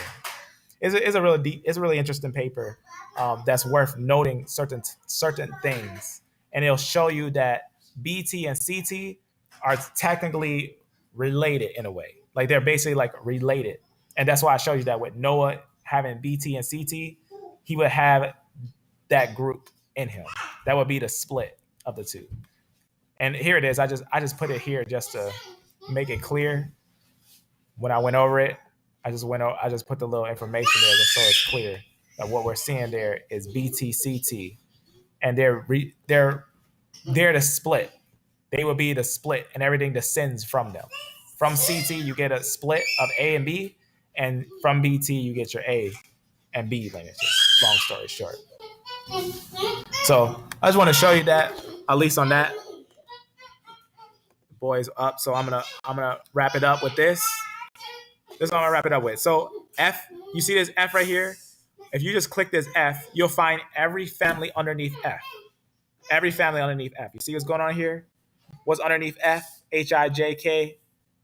You see what's going on here? Every single lineage is underneath F. What is that, right? You see F with every lineage under it? Try that with any other group. Try that. You get K and you can get different things underneath that. Right here, your K. You get some lineages right here that's underneath it. Right here at K, you can see what's underneath that. But if you get like D, D only has D lineages. E only has E lineages. B only has B lineages. And A, they'll try to connect everything to A. They'll try to connect every single lineage to A and say we're all A. It's not true. You got to be careful with that. You got your G lineages, right? They're your own lineages. Your H lineages, your I lineages, these are your own lineages. Your J lineages, right? You can see your K that makes your H, your LT and your R's and all those things. This is more talk about your ancestral K, which is connected to your ancestral F. That's very important. And then you got your M, and all these groups are their own, right? They're their own groups, but they're all related on a certain split, and this will be the split as CT. You can see here, CT has your CF lineages, and you see your BT lineage right there. Your B is related with your A and B lineages. These are all related. All these are related, and these ones are related. These are all related. So under CT, you'll have your CF and DE, and your BT also makes these lineages. So that's very important. But remember, anything under CT, any under CT, your CF and DE, modern today, right? These are all the people living today. Everything that you see here is people living today. And here, you also have lineages living today, D and E lineages. But you will notice that D and E is not the same as CF, but A and B are not the same as CT of any lineage over here. That means we have an example of the split of Ham, Shem, and Japheth. So that's very important. So So it's very, when it comes to A and B, it gets really deep and complex, but just note this, what you're seeing here. Note that A and B are their own lineages, and everything under CT there's two major lineages under CT, your DE and CF lineages. But these are not the same as these. It's very important. They don't make these. Those don't make those. So it's very important to note that your A and B lineages are going to be different lineages than your CT lineages. And that's how we can find the ancestral state. We can find who is who and what's going on there to get a good understanding. So I'll put this in the description. It's a really interesting read through. It's fairly long, as you can see. Not that long that is not worth looking at, but it's worth looking at when looking at what the information is that's going on here. So it gives the understanding to these splits. It gives the understanding to these splits.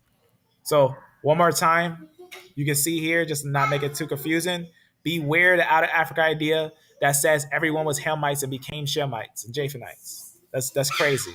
That's the out of Africa idea that everyone began as Hamites. Look it up. Genetic Adam, or scientific Adam. They try to say that we all were Hamites, and then we all became Japhethites somehow down the line. After thousands and thousands of years. It's not true. But rather remember the biblical narrative. We all began as Adam, right? And then he had Seth, and then he had Noah, and you have Japheth, Shem, and Ham. And from Ham, you have your A and B. From Shem, you got your D and E. And from Japheth, you have your CF lineages. And we can, from Noah, with the BT combination, we can easily get these different lineages here with these different mutations. You'll have from your CT making your DE lineages, and from your CT, you'll get your CF lineages. You also get from your BT lineages, which don't come from CT. That's very important. A and B lineages don't come from CT. That's what makes this split important, because these come from CT, these come from CT, but these don't come from CT. A and B lineages are their own. And that's what you're seeing when you see the unrooted design. When you see the unrooted design, you're actually seeing, I'm going to go over a little bit. Deep studies, as always. We'll go to it. Right here, you see your CF, your DE, and BT, which are your BT is your B and A lineages. But right here, these ones, BT and CT, these are your split. This is going to be your split. But these ones will start together, your BT and CT. And then you'll have your CT having its own lineages. That's why I was showing you that thing. And your BT having its own lineages. But your CT makes DE and CF. These don't make each other. But they're going to be their own lineages. Go over a little more. To right over. We already looked at this. There's a split here, but I'm going to go to the unrooted chart. In fact, I must have passed it. Okay, right here. So here's our unrooted chart, untouched. So here's our unrooted chart. Here it is right here. This one, you can see right here. Your C is under F. Remember that C is under F. So C is your split, CF. These are all going to be under CF. All these are under CF.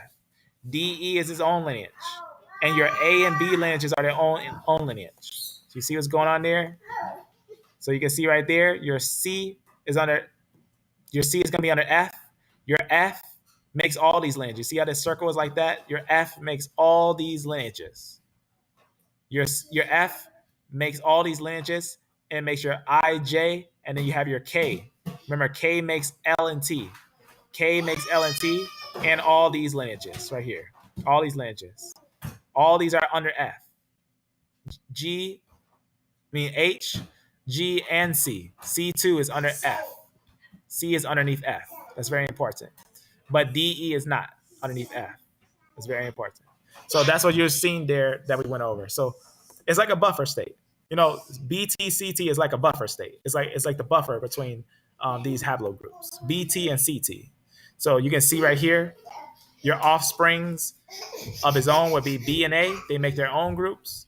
And D and E are their own groups. And then your CF, they are their own groups. So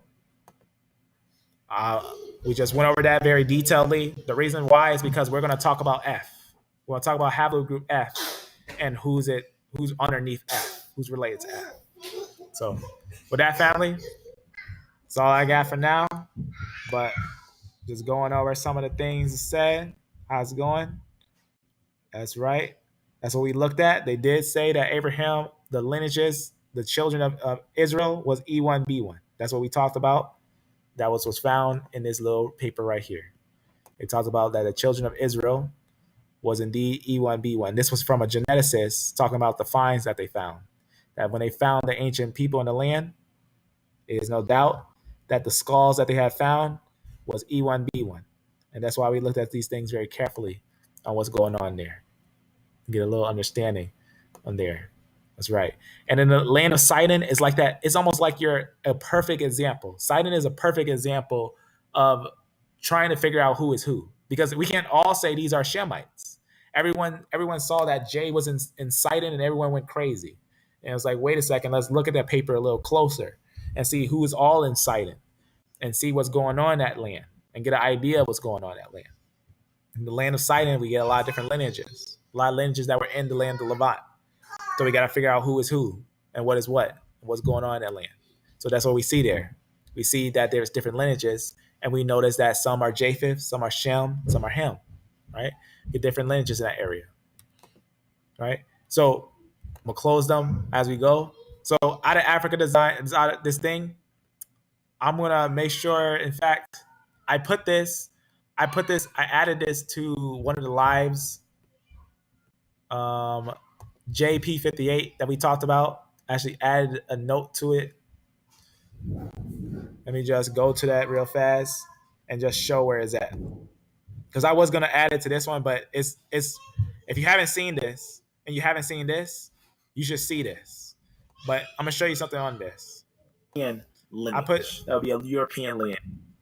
I put something here because I always update the meat and put some meat in the description, because I don't know if anyone picked this up when I showed the J with L0 and why that's important to see J with L0, because on that paper it says the recent paper by right here 2012 shows that in the very beginning of mtDNA evolution tree, there is a split of the main stem lineages into L0s, there's L0 groups, and then your L1 to L6 on the left. It just talks about pretty much what you see there, different groups of lineages that will be in your L1, even your L3, from L1 to L6 would be L3, and your L0, which are different lineages. So L0 will actually be the Hamitic lineage. Gotta be careful. L0 actually would be what they say a Hamitic lineage, which, Ephraim, Manasseh, they were Hamites. Well, Hamites in the land of Ham, right? You can see what's going on there. Your J and L0. And this right here will have that information. You can click it and it'll download this right here. So that's on this video right here. Right? History shows nothing new under the sun. J1P58 is an Aaron, let alone Levi, because we found them in multiple different places in ancient times, which is that's the line of Japheth. So that will have it right there, and then you'll see what it's talking about there. So definitely read that. Definitely want to check that out, because that's going to show you the information on the splits on those things. So we know that E was a major lineage in the Levant. It was a major lineage in the Levant. That's very important. Number one lineage in the Levant. Know the biblical timeline. Know who was with who, and know how these are connected. If you just know the major one, Adam, and you know Noah, the flood, and then you get your three splits, you can get a good understanding on what's going on. All these are related. Your IJK, right, makes your IJ and K, which K makes your L and T, and it makes your R lineage as well from K. IJK comes from HIJK. HIJK comes from GHIJK. These are peoples. This is a person. This is a grandfather. They come from F. And we also find F in Sidon. You see what's going on here? You got F1, F3, and your original F, which 10 of them. 10 of the original F, where all these come from. IJK, GHIJK comes from F. There's two of them. These are splits from F, two of F1 and one of F3. But this is F-M89, which is 10 of them there. 17, you can see there's a lot of them there. It's very important. So getting the understanding of F will be a very important understanding of who peoples are. So you can see here, F makes all these lineages. F is the father of all these lineages. F-M89. He comes from CF. F comes from CF, which you can see right here. CF is gonna obviously make your lineages of C, which you can get an understanding on who they are from CF, right? Haplogroup C comes from CF. You can see some different places where they come from and everything, some different areas of CF and everything. They even went to America, right? So a lot of Americans are C, Australia, things like that. They're gonna be from your C. See what's going on there? They're far over here. C is over here, right? It's a very far lineage. And then obviously they come from CF, right? They're related to F. C is related to F. It's very important, which F makes all these lineages. These are all under F. Your J, T, G, IJ, which IJ makes your I and J. Your LT makes L and T. Your K makes even LT, which makes L and T. Your K makes all these. You can see what's going on here, your R's and all that. R1B, R1A. See what's going on there? All these are related. Your SM, all these are related to F. Back to your CT. Your CT is where they start to try to do that out of Africa madness. It's very important, where they try to say a DE lineage, because CT makes your DE, which CF and DE are different. CF and DE are different lineages. This is how you're going to get a split of Japheth and Shem. Under CT is Shemites. That's very important. Under CT is Shemites. But you're going to have your A and B lineages. Got to be careful, because they're not going to tell you exactly how it's split. So you got to know about this BT. See this BT right here? You got to know about how this BT works, which they turn to an A. So you got to see what's going on there. So they know that BT is A. A lineages are actually going to be your Hamitic lineages. You got to look closer for the understanding of the split on these things. You can see even a little idea right here. You see right there where it says Y chromosomal atom. You can see what's going on there. What do we see from Adam? This is actually the lineage of Adam right here, A and B. These right here are going to be the lineages of Adam. That's Adam. Ancient lineages of Hamites. It's very important. But it's going to trace, all these lineages will trace to one lineage. You see this little branch right here? This right here, this little branch, that's called an invisible branch. They bent the data to make an invisible branch. Rather, we're all related, and they all break down. They all break down and go down and make their own. A and B lineages right here. You see these A and B lineages don't make your CF lineages. Actually, right here, you will have a CF that makes CF, or not CF, CT. CT is connected with CF. My bad. CT makes CF and DE.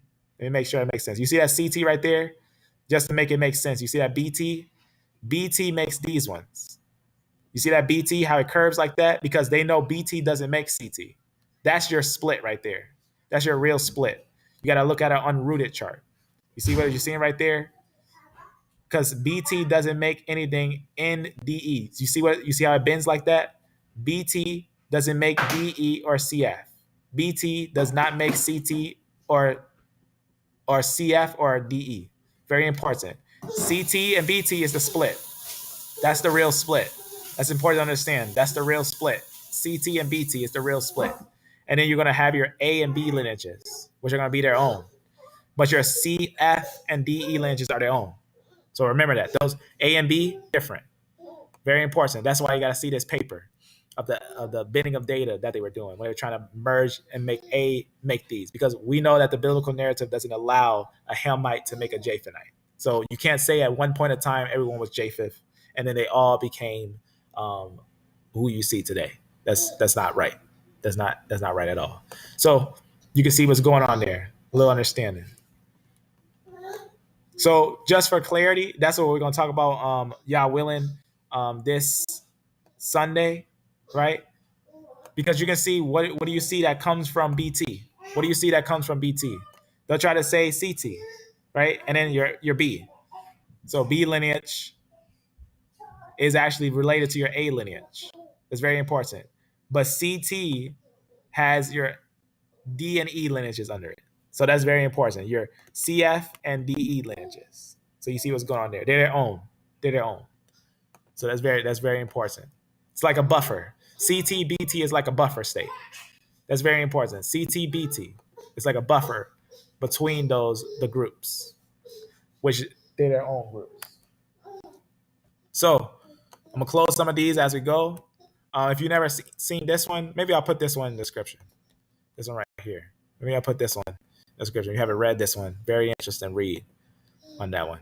So I'm gonna close that and just get a little understanding on that. So now just to bring it home, the understanding just on what we're seeing here. Go over here, close some of these, and this, and this. All right, so one more time. You can see here, if we try to say J or T are Jews, to connect them, we have to connect their roots. We have to connect their roots. So note here is your LT, which makes your T. So they say those are Jews. Okay, so how do they connect to J? Let's go up, up, up. You see your K right there? That's going to make your T. And then notice that to connect J to T, you have to connect IJK. So we can close that. Do we have a 3 splits from IJK? No. We cannot get any of these lineages over there from IJK, and these are all related. These are all related with these ones. That's very important because they all have an ancestral state. They all have an ancestral state from this one. So for example, watch what happens. If I close this, right, this is actually going to be from this one. There's no 3 splits. There's no 3 splits because these right here are going to be their own. They're going to be their own. They're going to be related. So we close that. They're related to HIJK. We're going to close that. GHIJK. See what's going on there? We aren't yet at the root. So all of them are under F. All these are underneath F and underneath CF. Now we're at the different lineages. Now we can connect them without, we can have 2 different groups that descend and make their own, yet don't make each other. They don't make each other. That's very important because we don't get that from any of these lines. We don't get something like that. We don't get 3 splits, and we don't get a lineage of connecting the quote unquote Jews, the J and T lineage, and making them one without connecting, what's the word I'm looking for? Other lineages. You see what I'm saying? So what I'm basically saying, just to summarize it, if someone says the Jews are J, which is connected with I, if someone says the Jews are J, which are connected with I, then automatically, you see what you're seeing here? Automatically, if they say that they're J and they say they're T, automatically in between, these are connected. These are all related. You can't go from here to here without them being related. See what I mean? That means everything under K, every last thing under K is said trying to say that they're related. It's very important. That's to say that they're all related. R's, P's, all that you see, S, M, that's trying to say they're all related. So try to connect J with T would be error. That'd be extreme error to do because they're all connected to IJK. IJK actually comes from HIJK. HIJK actually comes from GHIJK. GHIJK comes from F.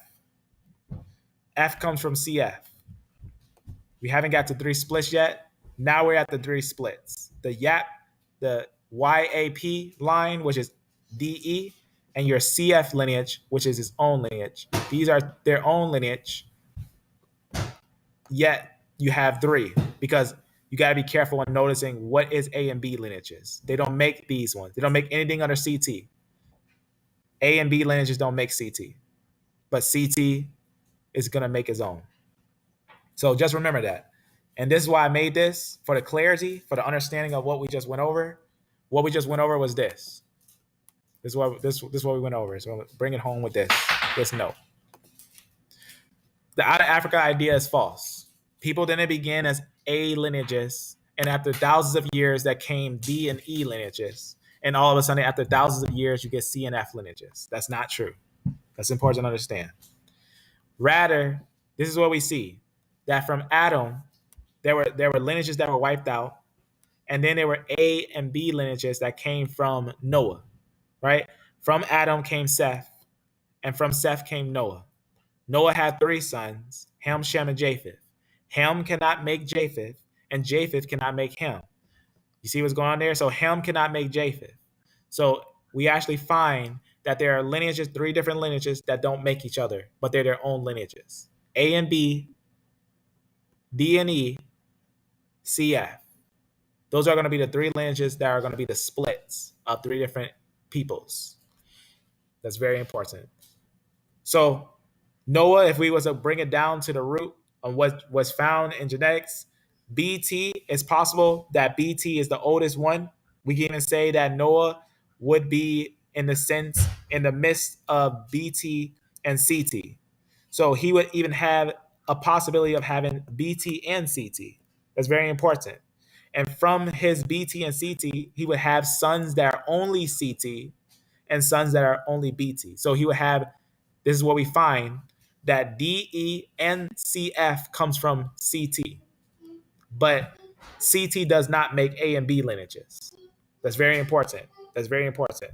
So BT being older, we can have BT as Noah and CT as Noah, and understand that from Noah came the CT lineages, which are going to be your your E and D lineages. From CT is your E and D lineages, and from CT comes your CF lineages.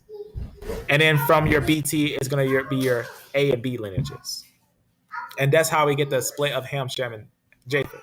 That's the split of Ham, Shem, and Japheth. The way that we know that is because the powerful F. Know about the powerful F, and you'll know about what's really going on here. So make sure you know about F, and you'll understand CF. That's how we know that's Japheth. So F makes all the lineages underneath it, and that's going to be important to note. So we'll talk about that next Sunday into depth. So with that, family, maybe I can save this. I'll save it afterwards.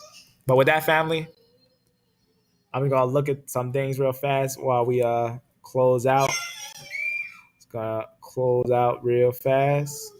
Amen. Shalom, family. Shalom, shalom. I'm thinking Shem and Japheth had similar CT and they split from DCF. I like that is agreeable. That's important. Ham, that's right.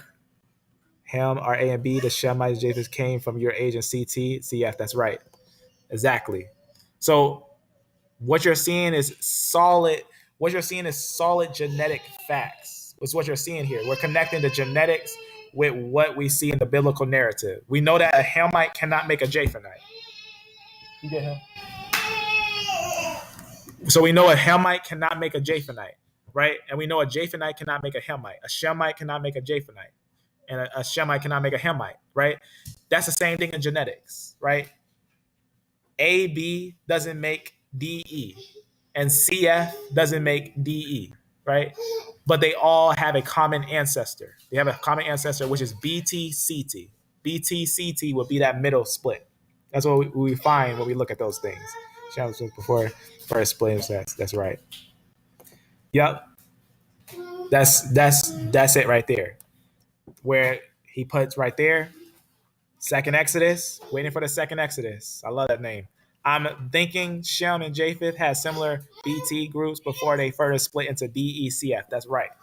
And that's what we just went over too, that it's possible that many of the Shemites and Japhethites, they stayed CT for a long time. That you'll probably still find some CT to a extent to the mutation until you don't see CT anymore. You'll see some CT in ancient times, even all the way to Sidon. All the way to Sidon, we see individuals in that land, 73, many of them, with CT in that land, until they hit their final stages of who they became. Either your full A and B lineages, or A A and B.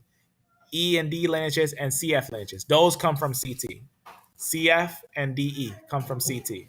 So you can have multiple CTs down generation until their final split and become who they are. So remember, you got different Shemites, different Japhethites, different Hamites, right? So you're going to have A and B in the Hamites, C and F in the Japhethites, and D and E in the different Shemites. So that's very important. So with that, family, all love and all truth. We can always go over this. I'm gonna actually save this, and we'll go over this again another time. Just call it Noah DNA, and we'll go over this again because what we're actually finding here, we're getting to a pinpoint, and if we all can get to a pinpoint into an understanding of perfection, then it can't be changed. It'll be one of those things. So far, this is a solid fact that A and B lineages are different than D and E lineages, and CF lineages are different than these lineages. That's an example of Ham, Shem, and Japheth. That's an example of Ham, Shem, and Japheth. So I'm gonna close that now that that's saved. So with that, family, y'all willing, this Sunday with a geneticist, we're gonna go over the C or the F lineages. We're gonna go over the depth of the F lineages and express why they're all related. So with that, be blessed, be beloved, and amen.